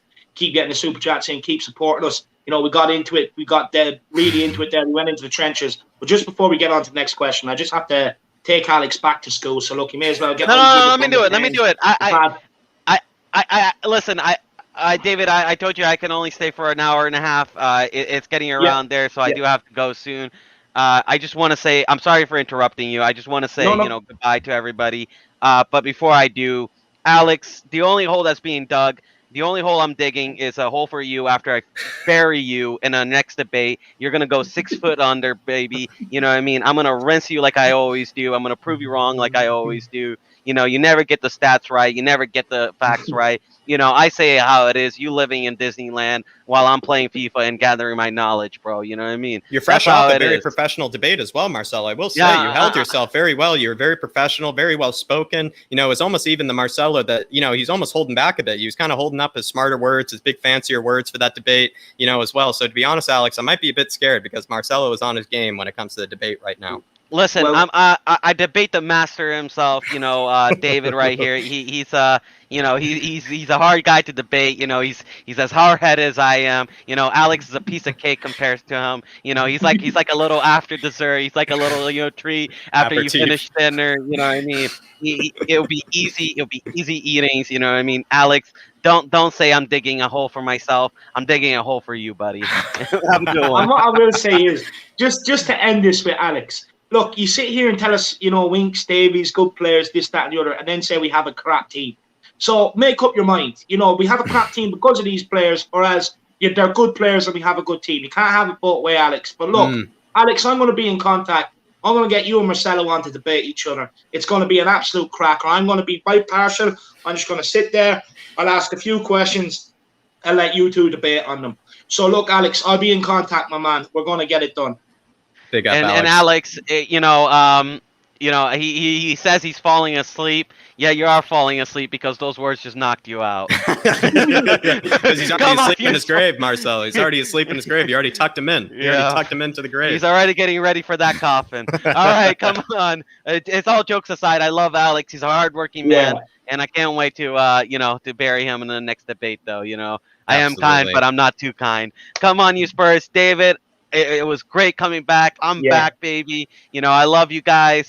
Can't wait for Spurs to start, and I can't wait to ride the roller coaster again. I cannot choose, better people than you guys. You, Bob.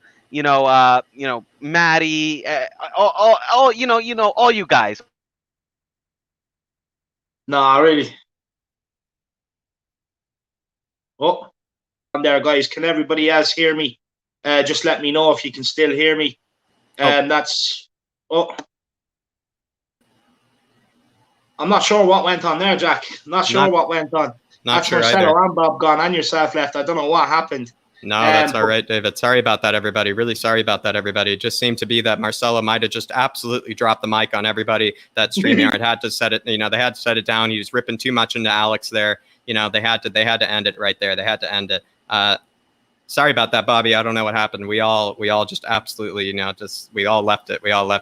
But Marcelo, really good to have you.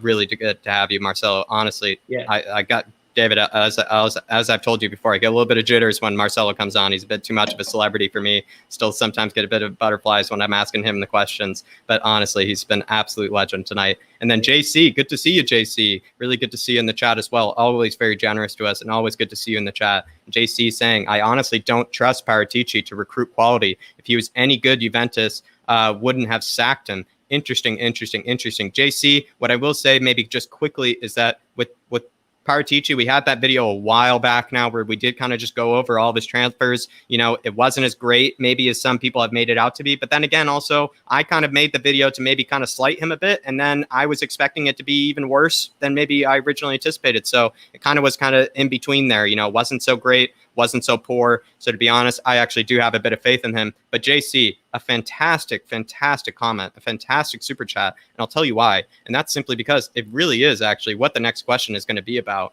And it's David, you know, I'm going to go to you here.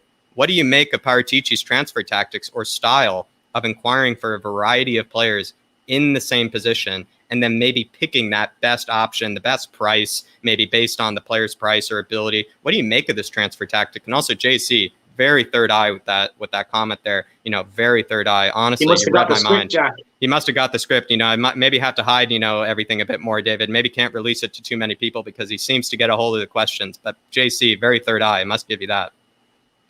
What do you make of this, David? I mean, Paratici, what do you make of these transfer tactics and maybe inquiring over a ton of players in the same position and then eventually just picking the player with the best price and maybe the player with the best ability, but also maybe considering the price as well? What do you make of this, you know, tactic?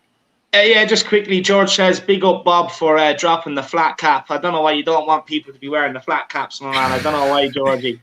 But Bob, put on the flat cap, lad. Put the flat cap on. But look, with Paratici's transfer tactics, look, it's going to be a hard one for us Spurs fans to accept. We're going to see a lot of this player's coming, that player's coming, this deal has been agreed. A lot of blue balling. You only end up going to get one of them in. So it's going to be a hard one for us Spurs fans to pick. But I like it. I like it because it means we're going for a wide range of players that we're interested in on the list. And then we're getting in, you know, which means if we're looking at a player over here, another club can't come behind our back and steal this player away from us. And then because we couldn't get this one, it's too late to get that player. So for me, I think, you know, I like the tactics. And look, let's see what you can bring. If it means we can bring in some quality players, I don't mind doing it. You know what I mean? And the same thing, it's good for Hagelin. Because he can say, okay, well, you know, I'm getting this player for this much. And then they might come back and say, no, look, we'll take this. You know what I mean? So I think it's a good tactic. I think it's a very good tactic. Bob? Fantastic answer. I'm going to disagree, mate. I think it looks like we're in a complete mess. I think if you're a player, you want to feel like you're wanted by the club. And if a possible recruiter is coming into me and looking at me, talking to me, negotiating, etc., and then he's going to 5 other fucking players and doing exactly the same, I personally would be sitting there thinking, what? I thought you wanted me. And not only that, but the constant being linked to other players, left, right, and centre is doing my head in. It might work in Italy, which is fair enough, and it might work exactly how Paratici wants to play it. I'm not used to it. It's a personal thing. It just makes us look like a laughing stock. It does my head in. It looks like, you know, we've got no control of our transfer business. And now I don't give a shit about whoever we're linked with until I see the player with the T-shirt, holding it up, with the shaking hands and smiling. I will not believe anything. Yeah. What if he isn't smiling, Bob? Will you still believe it? Then he shouldn't be there. If you're not smiling, holding a Spurs shirt, he should get the fuck out before he even starts. But it's constantly doing my head in. And for me, in my opinion, it just makes us look like we've just got no control of a transfer business. And more importantly, like I say, if I'm signing for Spurs, I want to feel like I'm wanted and I'm needed by the club. Not I am option C out of 5 options. Option C in X scenario, yeah. Yeah, it might work in Italy. I'm sure it does, and it's worked previously for Paratici. And who knows? Like David says, if it means us getting good quality players in, then absolutely fantastic, and it will grow on me. But right now, I can only be honest, and that's David knows, and you guys know that I am. It's doing my fucking head in. So now, I don't agree with it. If it works, then fantastic. Of course, I'm. And just to add to that quickly, I agree with you, Bob. At the minute, it is all interested FC right now. Yeah, but it's odd, isn't it? Yeah. So. I'm willing to give it this summer. If it turns fruitful, then I can stick with it. I know Spurs fans must stick with it. We know, and then we know, what the market entails for us in the future, where we're always going to be interested, not get hyped up over all these players, and eventually we will get players through the door. So look, we do have to kind of give it this transfer window and see how the tactic works out. If it works out good, it works out good for Tottenham. If it doesn't, it just makes it look like interested FC, and it plays right into Daniel Levy's hands. Where fans are getting excited over this player, that player, and none of them coming in. It does suit Daniel Levy if it turns out that is the case and we don't get in the players that we want this summer. So look, I think on this one we just have to kind of sit back, let it play out, wait and see. Although look, when the window closes and we don't sign anyone, it will be too late, But at the same time, I do think we have to sit back and see how this one plays out. Yeah, 100%. And actually, Bob, go. Yeah, sorry. Piss off, Bryce. That's it. And to be honest, Bob, what I will actually say, I kind of think you both brought up really good points there, and I honestly am kind of struggling to find which one I actually agree with more. So I will say, I think you guys actually maybe take the trophy there on that question, because really, David, I think made some good points. Maybe it is, if it works out, if it turns out to be fruitful, very good strategy. If it doesn't, it is kind of a bit of a huge blue ball kind of strategy where you see some of your favorite players, across Europe being rumored with your favorite club. And, it's a bit hurtful. It's a bit hurtful. It's, it's not as easy for us to process as maybe he might think. So I actually think you're both right there. But with Matthew GHFC Collins here with this super chat. Sorry, go ahead. I just want to address something quickly. No problem, David. But yeah, Matthew Collins here with yet again another super chat, David. And he says, guys, I watched Ali Gold the other night, and he said that Paratici had 10 players per position and selects the right one. Yeah, Matthew, to be honest, like David said, if that actually turns out to be fruitful, if we actually do get the right players and these players do prove themselves to actually be great for this club, maybe this is a very genius strategy. But then again, it does seem a bit ridiculous, especially for us. We are maybe the last club in the world maybe to try this strategy with, considering that we are in such disarray. We're honestly all fighting each other, considering what players we might get in, what players we won't get, what players will sell, what players we won't sell. So maybe this strategy is only torturing us even further. But then again, like David said, if it's fruitful, I'll get behind it. But Bob, I think, also has some pretty good criticisms of it as well. So maybe that's my answer for you there, Matthew. David, what was it again? I'm big up Matthew, but look, 10 is a bit excessive, I agree. But most clubs always have 4 or 5 players in that one position they want to go out and buy. That is normal nowadays. But yeah, 10 is a bit excessive. And we have Big Boss Man. He says, Marcelo and David are way too negative. Support the team. It's a new season. On this, just quickly, all I'm going to say is I give the players support that deserve it. The players that don't, that have continued to let me down, look, if they come in and do well, I'll praise them for it. But I'm not going to sit here all summer long and brown-nose these players when they don't deserve it, to be honest with you. And I think you'll find once the season starts, you see me on the watch-alongs and stuff like that. Trust me, you realize how positive I am. David, as well. Also, and a thing that we're also maybe learning as well, maybe at Spurs, it's more often than now we actually need to start realizing that we need to back the manager more than sometimes we back some of these players. These players have been here a lot longer than these managers have. These managers are the ones that are inheriting these players. These managers are the ones that have to deal with all these personalities, all these princesses at the club. So to be honest, those are the ones that we're actually extremely positive about to you, Mr. Bossman. So I will say to you, check out our Nuno video, check out our multiple Nuno videos. To be honest, we've been honestly the most informed and the most passionate and the most positive when it comes to Nuno. Those are the ones that we actually, I would say give our positivity to, because I am totally behind Nuno. Am I behind Harry Stinks? Yeah. No, but I'm behind Nuno. I'm behind Nuno. And that's the one that I'm going to put my positivity towards without lying to myself. To be honest. So I think that's how it has to go. I'm going to move on to the next question, unless you guys maybe had something to say on that. I think you guys both gave some great answers there. No, look, it's just literally a case of we just have to wait and see how it pans out. That's literally all we can do right now. Just wait to see how it pans out. Yeah, I completely agree. And then this is kind of an interesting question. I don't think we maybe have to dive into it too much, but I do think it's an interesting one. What do you guys maybe make of this unexpected, very deep, competition and depth that we have actually at the left back position? We have the likes of Reguilon, we have Sessegnon, we have Dennis Irkin, who we've always rated, considering his preseason performances and his potential. And then we also have Mr. Anonymous as well, still in the ranks. I mean, what do you guys maybe make of this, depth and competition at left back? We obviously can't have this many backups. What does this mean for Sirkin? What does this mean for Davies? Maybe. What do you guys make of this depth? I'm going to go to Bob first. Sorry, I didn't ask any of you specifically. Bob, is it all right if I ask you first? I think there's talks of Sirkin going out on loan this season, which I hope he doesn't, because I think Sessegnon is still a question mark. I think it's better a left wing back rather than left back.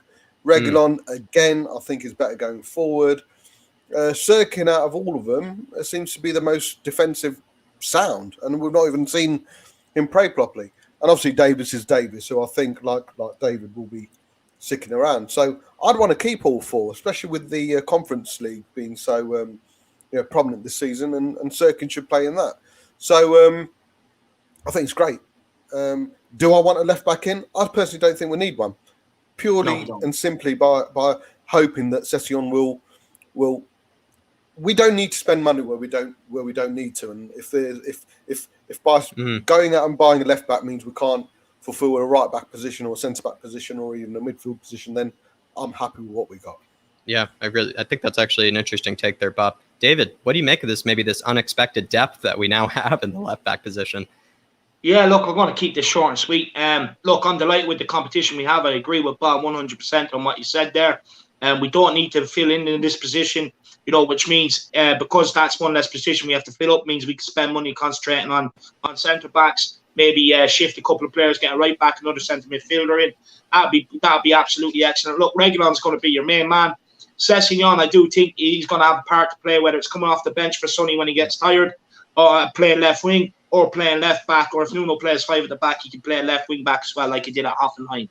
So look, we've good players there. Ben Davies, look, I don't think you're going to see him as much of a left back role this season. I do think if you see him, it's going to be left sided of a back three.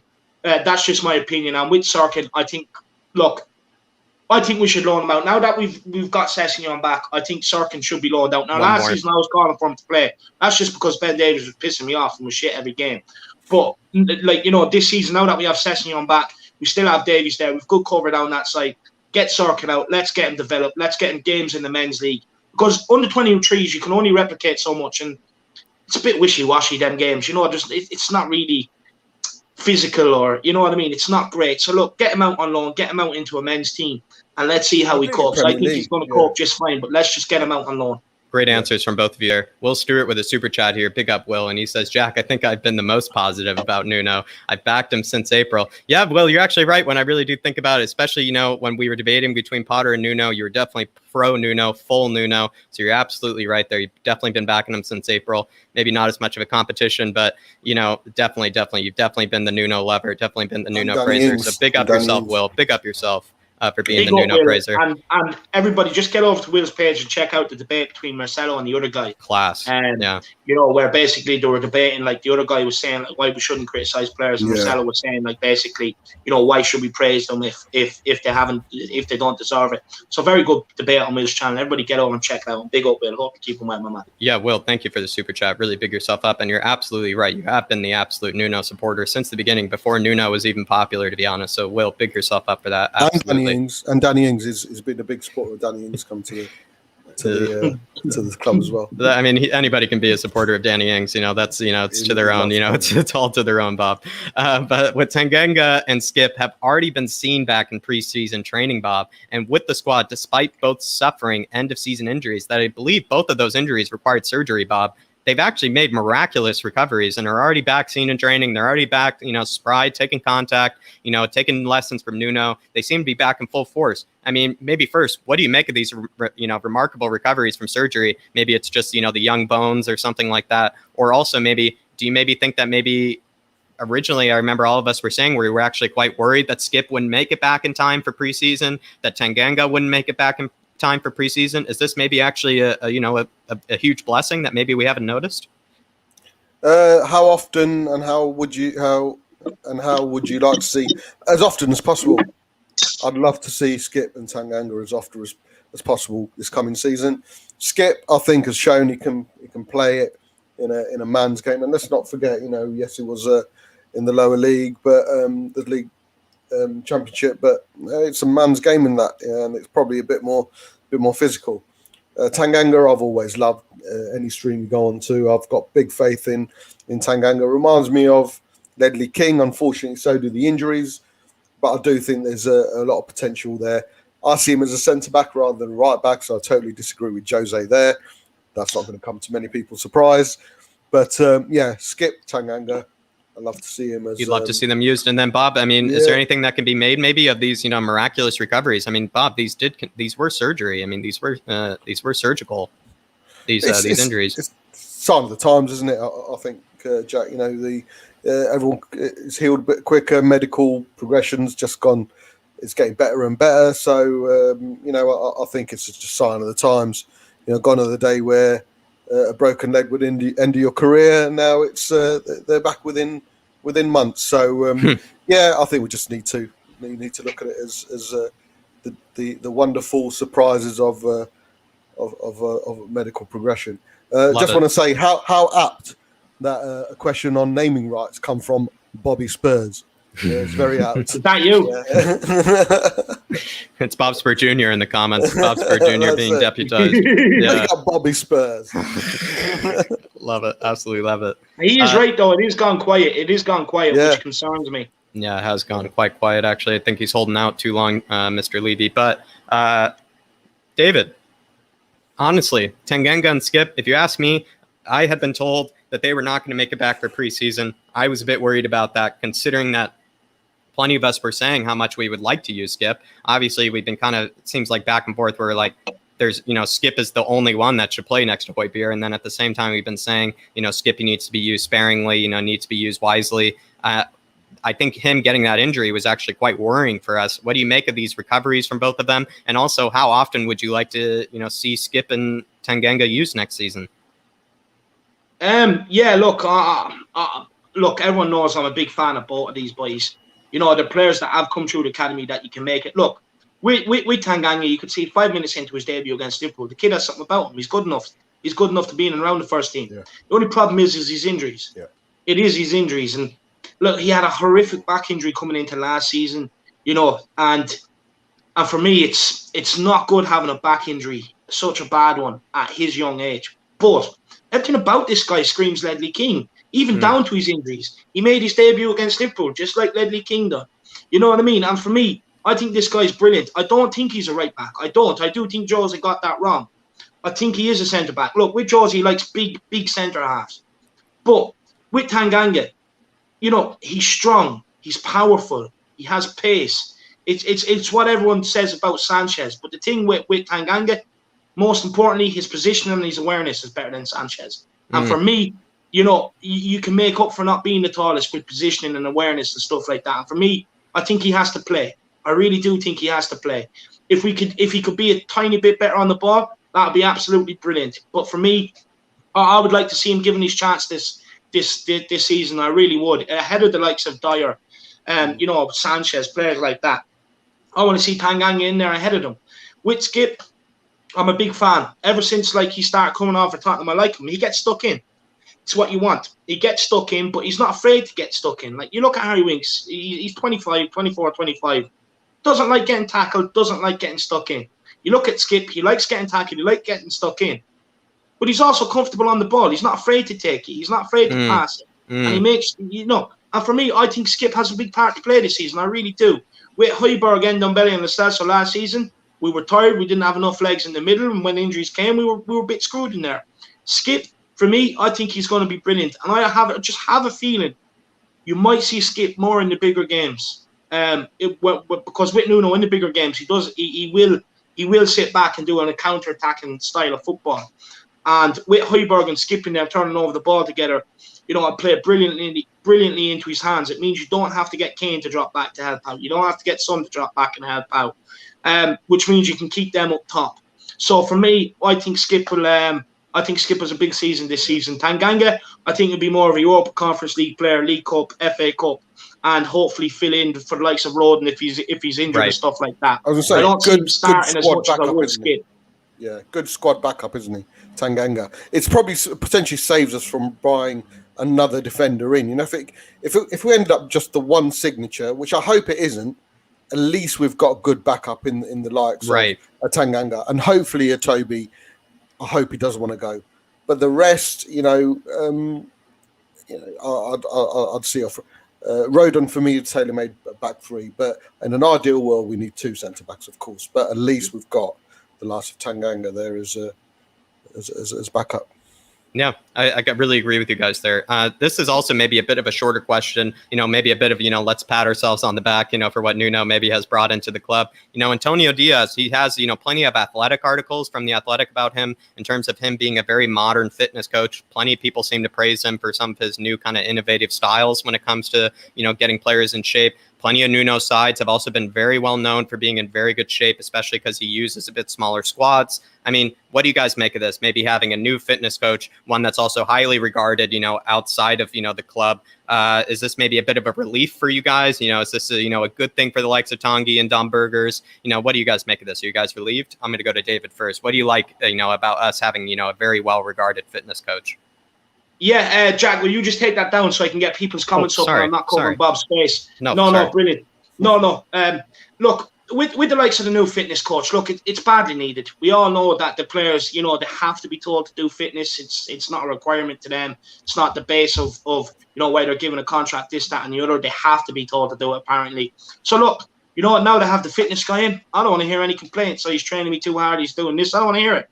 You want to put your fitness and blame a lot of it on a manager. So look, now we have the fitness coach in. No excuses. And look, we need it. Our squad need it. How many times last season did we lose the game or end up drawing the game come the last 10 minutes because players were bollocks, couldn't get about, couldn't make them extra hard yards to close down compared to what we were seeing under Pochettino. So fitness coaches is very, very important.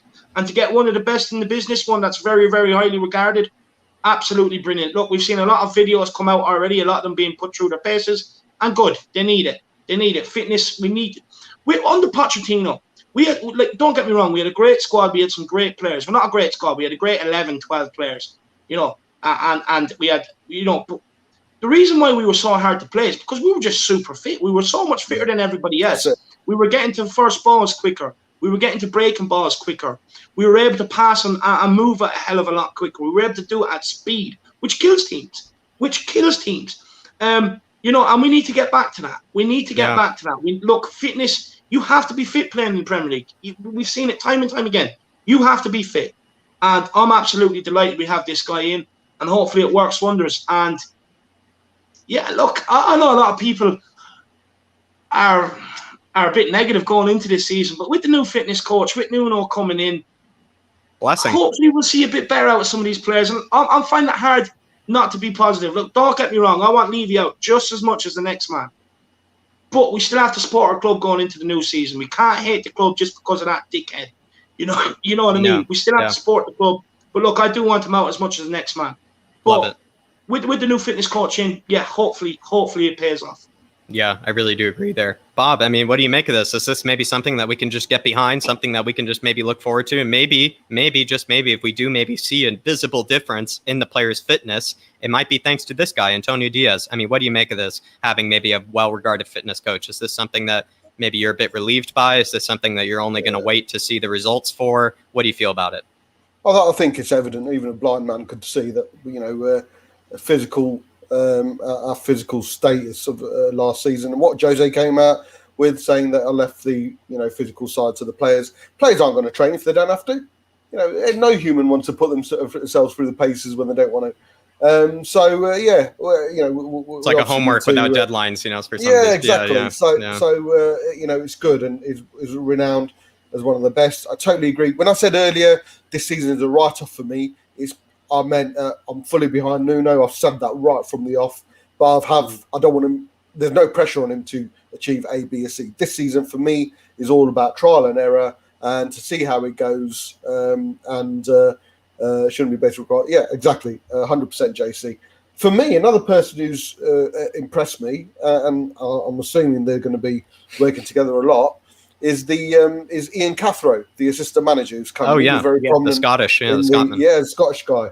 He was very prominent in the videos as well, and I'm sure if there is going to be dialogue between the coaching staff and the physical coaches there, it's going to be mostly between Cathro and him, because there seems to be he seems to have worked at that level with closer to the players at a very young age. He's impressed me, especially what he said in his backstory. Leaving home at an early age, working and building up his own confidence and his own status. I think there's a good combination. The backroom staff, Nuno loves his backroom staff. He's very loyal to his backroom staff. Whenever you used to see him celebrate a last minute winning goal or a cup semi-final win, etc., he'd always turn around to his backroom staff and celebrate with them first, rather than do a full fist pump to the players. So he's obviously loyal to his backroom staff, and if that rubs off on the team and shows a bit of togetherness, then it's a win-win situation. 100%. But obviously the physical standards from last season need to improve, especially with potentially top players, Ndombele, and Dave knows 100% what I believe Ndombele can become the best midfielder in the world. And you saw that out and his belly out, and he can be. Yeah, and look, that's a great point, Bob. It'd be very interesting to see what he can do with Ndombele. It really would. And we'll just take a few more comments here. Mr. Sniper Ninja says Højbjerg and Skip could allow Ndombele to play as a playmaker, as them two could do his running. 100%, great point, my man. Michael Fadahunzi says, hi Sue, long time no see, and she was just taking a little break from YouTube, as she was saying. Jay, as he says, 3-5-2 or 3-4-1-2 will allow Skip and Tanganga to get more game time. 100%, my man. James Redmond's in the building. You have too many players with dodgy names like Wink, Steyer, and Skip, etc. Bound to be a jinx there somewhere. 100%. Wesley, I'm excited to see the team play. Look, I don't know the language, my man, but he says I'm really confused, so I can't pronounce the name unless there's any experts here. Will Stewart, maybe if you're watching, you can maybe translate what's that saying, mate? Yeah. I'm really confused with too many rumors every day and weird and boring Paratici's transfer tactics. Yeah. Reload says at least when the season ends up depressingly, which is likely, the Arsenal documentary will be out and their relegation battle will take everyone's mind off it. 100%. I love the way you're thinking. Loudrop says top four is on, no doubt. And as he says, who's going to be the backup striker? Ings. We have to sign one, or else it's Parrot and Scarlett. It's that simple. Cody Mack, fitness was a huge part of why we dropped 28 points for winning positions. He also barely scored after the 17th minute all season. Absolutely must turn it around. I couldn't agree more, Cody. There's straight talking facts. And Jay Young is the pronunciation of your man. Big up Jay Young. Great comment. Big up David. The multilingual. Will Stewart too. I'd say Will Stewart sitting there seething. He's raging. Nah, big up Will. Only a bit banter, my man. But Will also got it. Big up Will. He got it too. So big up Will. Everybody keep supporting the channel. Keep getting your super chats in. Keep grabbing them channel memberships for all the fan shows coming out during the week. It is greatly appreciated. And thank you so much to everyone who supported by so far. Keep getting your comments in the comment section. We will keep getting them up on screen. Don't worry about that. I know not everybody is in a position to be able to afford a super chat. So keep getting in the comments. Keep mixing it with us, guys. And make sure you do smash that like. And anyone new, make sure you have smashed the subscribe. And everyone, big up David's twin in the comments. The multilingual twin of David, translating for us. Absolutely class, David. And also great comment, by the way, from Jay Young as well. Great comment from Jay Young Lee. And he says, Nuno was seen. Sorry. My question here, guys, if you didn't see this, I really took a lot out of it. And obviously, I'm the kind of person that would take a lot out of this. But Nuno, at one point in the training, did take Tanguy to the side, took him to the middle of the pitch, had a bit of a personal convo with him, and seemed to give a bit of a heart-to-heart. He was pointing at where he needed to be. He was pointing at what he needed to do personally. I mean, what do you maybe make of this? Is this maybe a sign that Nuno might be seeing something in Tanguy, that he's already trying to form that relationship with him? Do you maybe see Nuno trying to maybe focus the team around him? What do you maybe make of this, personal conversation that we saw? Obviously, I could be reading too much into it, and you could tell me that. But what do you make of this? Do you think Nuno might be, catering to Tanguy here, might be doing that thing we're talking about where he's going to try to get him in shape, but he's also going to have to treat him like a bit of a princess in order to get, that best out of him. What do you make of this, Bob? I hope so. He's a good player, and I hope that, he can see that, and he's got a gem in his hands. And obviously, if you've got a rough gem, and he needs finding, then you need to work on him a bit more. So I hope there is, but again, we'll get more of a clarity. Like I say, I hope it is, but we'll get more of a clearer idea by watching more training videos. If he's doing that to every single person per training, then it's just part of Nuno. But yeah, I really hope that Nuno's the man to get the best out of. He seems like a man management, really good at man management, doesn't he? He seems like a person who can go up to a player and adapt his own personality to suit the player. But let's be honest, the only thing we want, no matter by hook or crook, but the thing that we want is the best Ndombele for Tottenham Hotspur Football Club. And if Nuno can do that somehow, then absolutely fantastic. Yeah. David, we saw that conversation that Nuno was having in the middle of the park. Is there something that maybe can be made more out of this than just, the manager just speaking to one of his players? Is there something that you can take more out of this? Look, what I would say, any manager that was coming into Tottenham knows, we need to try and get Ndombele's psyche right, which in turn will bring the fitness, which will in turn bring the player that everyone knows that's in there, right? So any top manager coming in knows that. And for me, I think it's genius. Look, with Mourinho, we could see it. With Pochettino, he kind of says, look, you're not fit, tough shit, right? Yeah. Rightly so, in my opinion. Mourinho came in, he tried a different approach. He says, okay, let's go jogging. It doesn't matter whether it's around the apartment block or anything else, and showed him that a bit of attention, that bit of love. Look, he was a new boy coming to a new country. London, look, I've lived there. It's very easy to go down the wrong path. Very, very easy to go down the wrong path there. And because food is so cheap, look, you can get a chicken burger and chips over there for £2. Over here, it's like £8-10. €8-10. It's so cheap over there. And it's very easy to go down that route of not cooking, just eating out, this, that, and the other. With Ndombele, I like what Nuno's doing. He's probably sitting there saying, look, you're my main man. You're the man I actually want to build my team around, because you're the man that can release the likes of Kane, release Son, release the dangerous players. I need you fit. So by coming in and working with the fitness, but also saying to him, look, you're not just going through this fitness plan just for the sake of being a player. A player on the bench or whatever. You're going through this fitness plan because this is what I want out of you. I want you to be able to do this, do this, do this, do this. And it's absolutely brilliant. It's what he needs. So it's putting him in a positive mindset that he's going through. Because, look, I'll be honest, I'm in the gym right now, right? It's hard when you're after putting on weight, and you're trying to lose weight and you're doing running, you're going through all these things. It can be hard. The days where you rock up and I'm not asked. But you have to have the psyche to get through, which I do. But it's the same with Ndombele. But what Nuno's given him is a positive psyche with a reward at the end. So it's like, you get fit, you're my man. This is what I want you to do. And it could just be the key to unlocking Ndombele. And I hope so. I hope it is.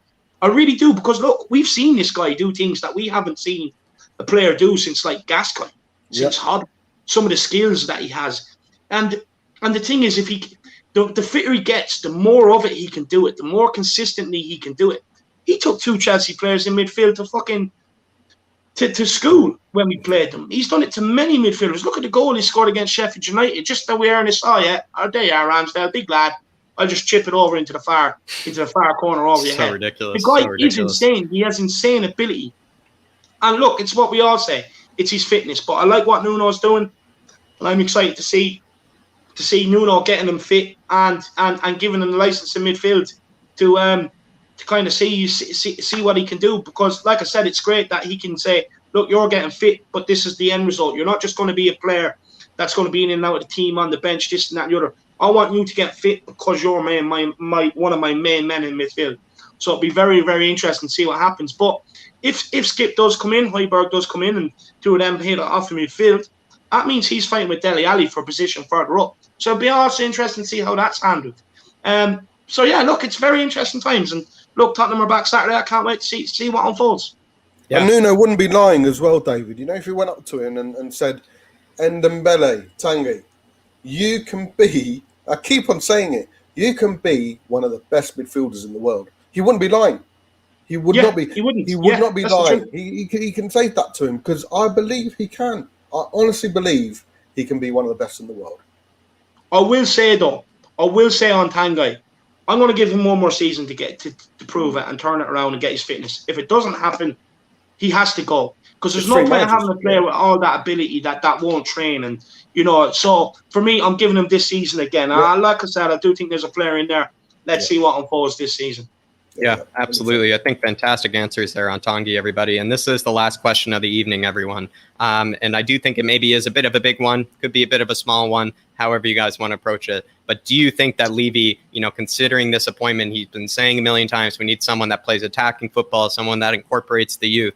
Do you think that Levy might be actually just forcing Nuno to use a back four this season? Or maybe do you think that Nuno just had to convince him that he will be using some sort of example of attacking football to maybe convince Levy or the fans, whatever it is? Like, do you think that in some way Levy is maybe coaching from the sidelines? We'll let Bob answer this because Bob and Levy. So I fucking hope so. I hope not. If Levy's gone up to Nuno, no. If Levy's gone up to Nuno and told him to play a back four, and Nuno's still taking the job, then fuck both of them. Levy better not have gone up to Nuno, and if Nuno's agreed. But there is a misconception that playing a back three is more defensive than a back four. It doesn't have to be like that. Huge misconception. Yeah, exactly. So if you play three at the back, obviously it comes down to the amount of attacking option the wing backs give, but I honestly believe there's more of an attacking intent with a wing backs playing three at the back than four at the back. Pure and simply, we don't have to play two in the pivot. We can play two attacking midfielders. We can play two wing backs. Two competent midfielders instead of worrying about a combination of three. Yeah, I know what you mean. And maybe, Bob, and a quick follow-up as well, maybe just to further proof what you're saying there. With the back three, we just saw with Germany, the team that just dominated every team. They actually, maybe you might say they were almost too attacking with the back three, almost seemed to shoot themselves in the foot. It kind of looked like in moments with how attacking they were. But that's maybe a good example, Bob, is like maybe we could look a bit like that where, maybe Region is a bit like that Max Gozens guy. Yeah. Who knows? Maybe Doherty. I would never say Doherty and Kimmich in the same sentence, but maybe Doherty could become, maybe the Max Gozens on the right side, right? And maybe you're just sorry, yeah, Bob. Continue on. You're exactly right. The back three. It doesn't have to inherently be defensive, and maybe just continue. The back four, do you think that Levy might be coaching him from the sidelines, or do you maybe just think that Nuno just said, listen, this is what I have planned? No, I think Nuno's just seeing how it goes. I'd be very surprised if it didn't ever use a back three. It's down to personnel, of course it is. Personally, we're looking for Rodon to make a breakthrough season. I honestly believe it's more suited in a back three than a back two. In the back four. So, I really hope that he really does go for that back three, but it all depends on personnel. Because if the season was starting tomorrow, a back three would be Sanchez, Dyer and Rodon, which obviously isn't anybody's cup of tea. So it depends on personnel. But with regards to the question, Levy might have forced Nuno. I really hope it's not. And if Levy has and Nuno's agreed, that's not good. That's not good. That's not good. David, I mean, I think Bob answered this really expertly, but what do you make of this? Do you think that maybe Levy is possibly coaching from the sidelines a bit, or maybe forcing Nuno to do a back four, or maybe he made Nuno in his speech or in his interview, maybe he said, listen, you got to have I need to see you doing at least this next season. What do you make of this? Yeah, quickly, I just read out Ellie's comment here. Levy hasn't got a clue about formations. He just knows about how much money is rolling in his bank account. Couldn't agree more, Ellie. Couldn't agree more. Look, I don't know. In a way, I do think Levy wouldn't have brought him in if his main plan was to play a back five. I don't see it. I'm more of a fan of the 4-2-3-1. I am. I'll be honest. I think once you have the players to play and you get it right, it's a formation I really, really like. And look, on this, like I said earlier on, with Skip coming in for the big games and stuff, I genuinely think teams that we should be rolling out there and beating, I think when you see a 4-2-3-1. And against the bigger teams, I think you'll see us revert to three centre-backs with 2 wing-backs. And the thing is, he can get this team to train in both over pre-season, during the season. He can get them to change in both formations. So it'll be very interesting to see what he does. But do I think he's forced Nuno to play a back four? I think that's a hard one to say, because Nuno did switch to a back four at Wolves. He did switch to a back four at Wolves. So I'm not he did sure, that on his own. He did that on his own, switching it back for you. Good point, David. Really good point. Also, with David's point there, if anybody's interested, please check out Dave and I's episode on what you need to know about Nuno. If you really are interested about what Nuno's tactics might look like, if you want to be the smartest man in the room when it comes to Nuno, please check out that video. And yeah, Bob. I agree with David. If back four works, that's absolutely fine. But for me, Levy should not have no fucking say in what tactics Nuno should play. Not an inch. That's the reason why he brought. Paratici might have a say in it. Paratici might say, you know what? Well, I reckon with the players we've got here and the personnel we're going to get in, this is probably your best formation to go ahead. It's entirely up to you, Nuno, Mr. Manager. Levy should have fuck all influence when it comes to what formation or what personnel we play, in my opinion. And if that's still happening, then fucking hell, mate, we're in a worse season than expected. I don't think that's an opinion. Bob, that shouldn't be an opinion. Ryan Mason in.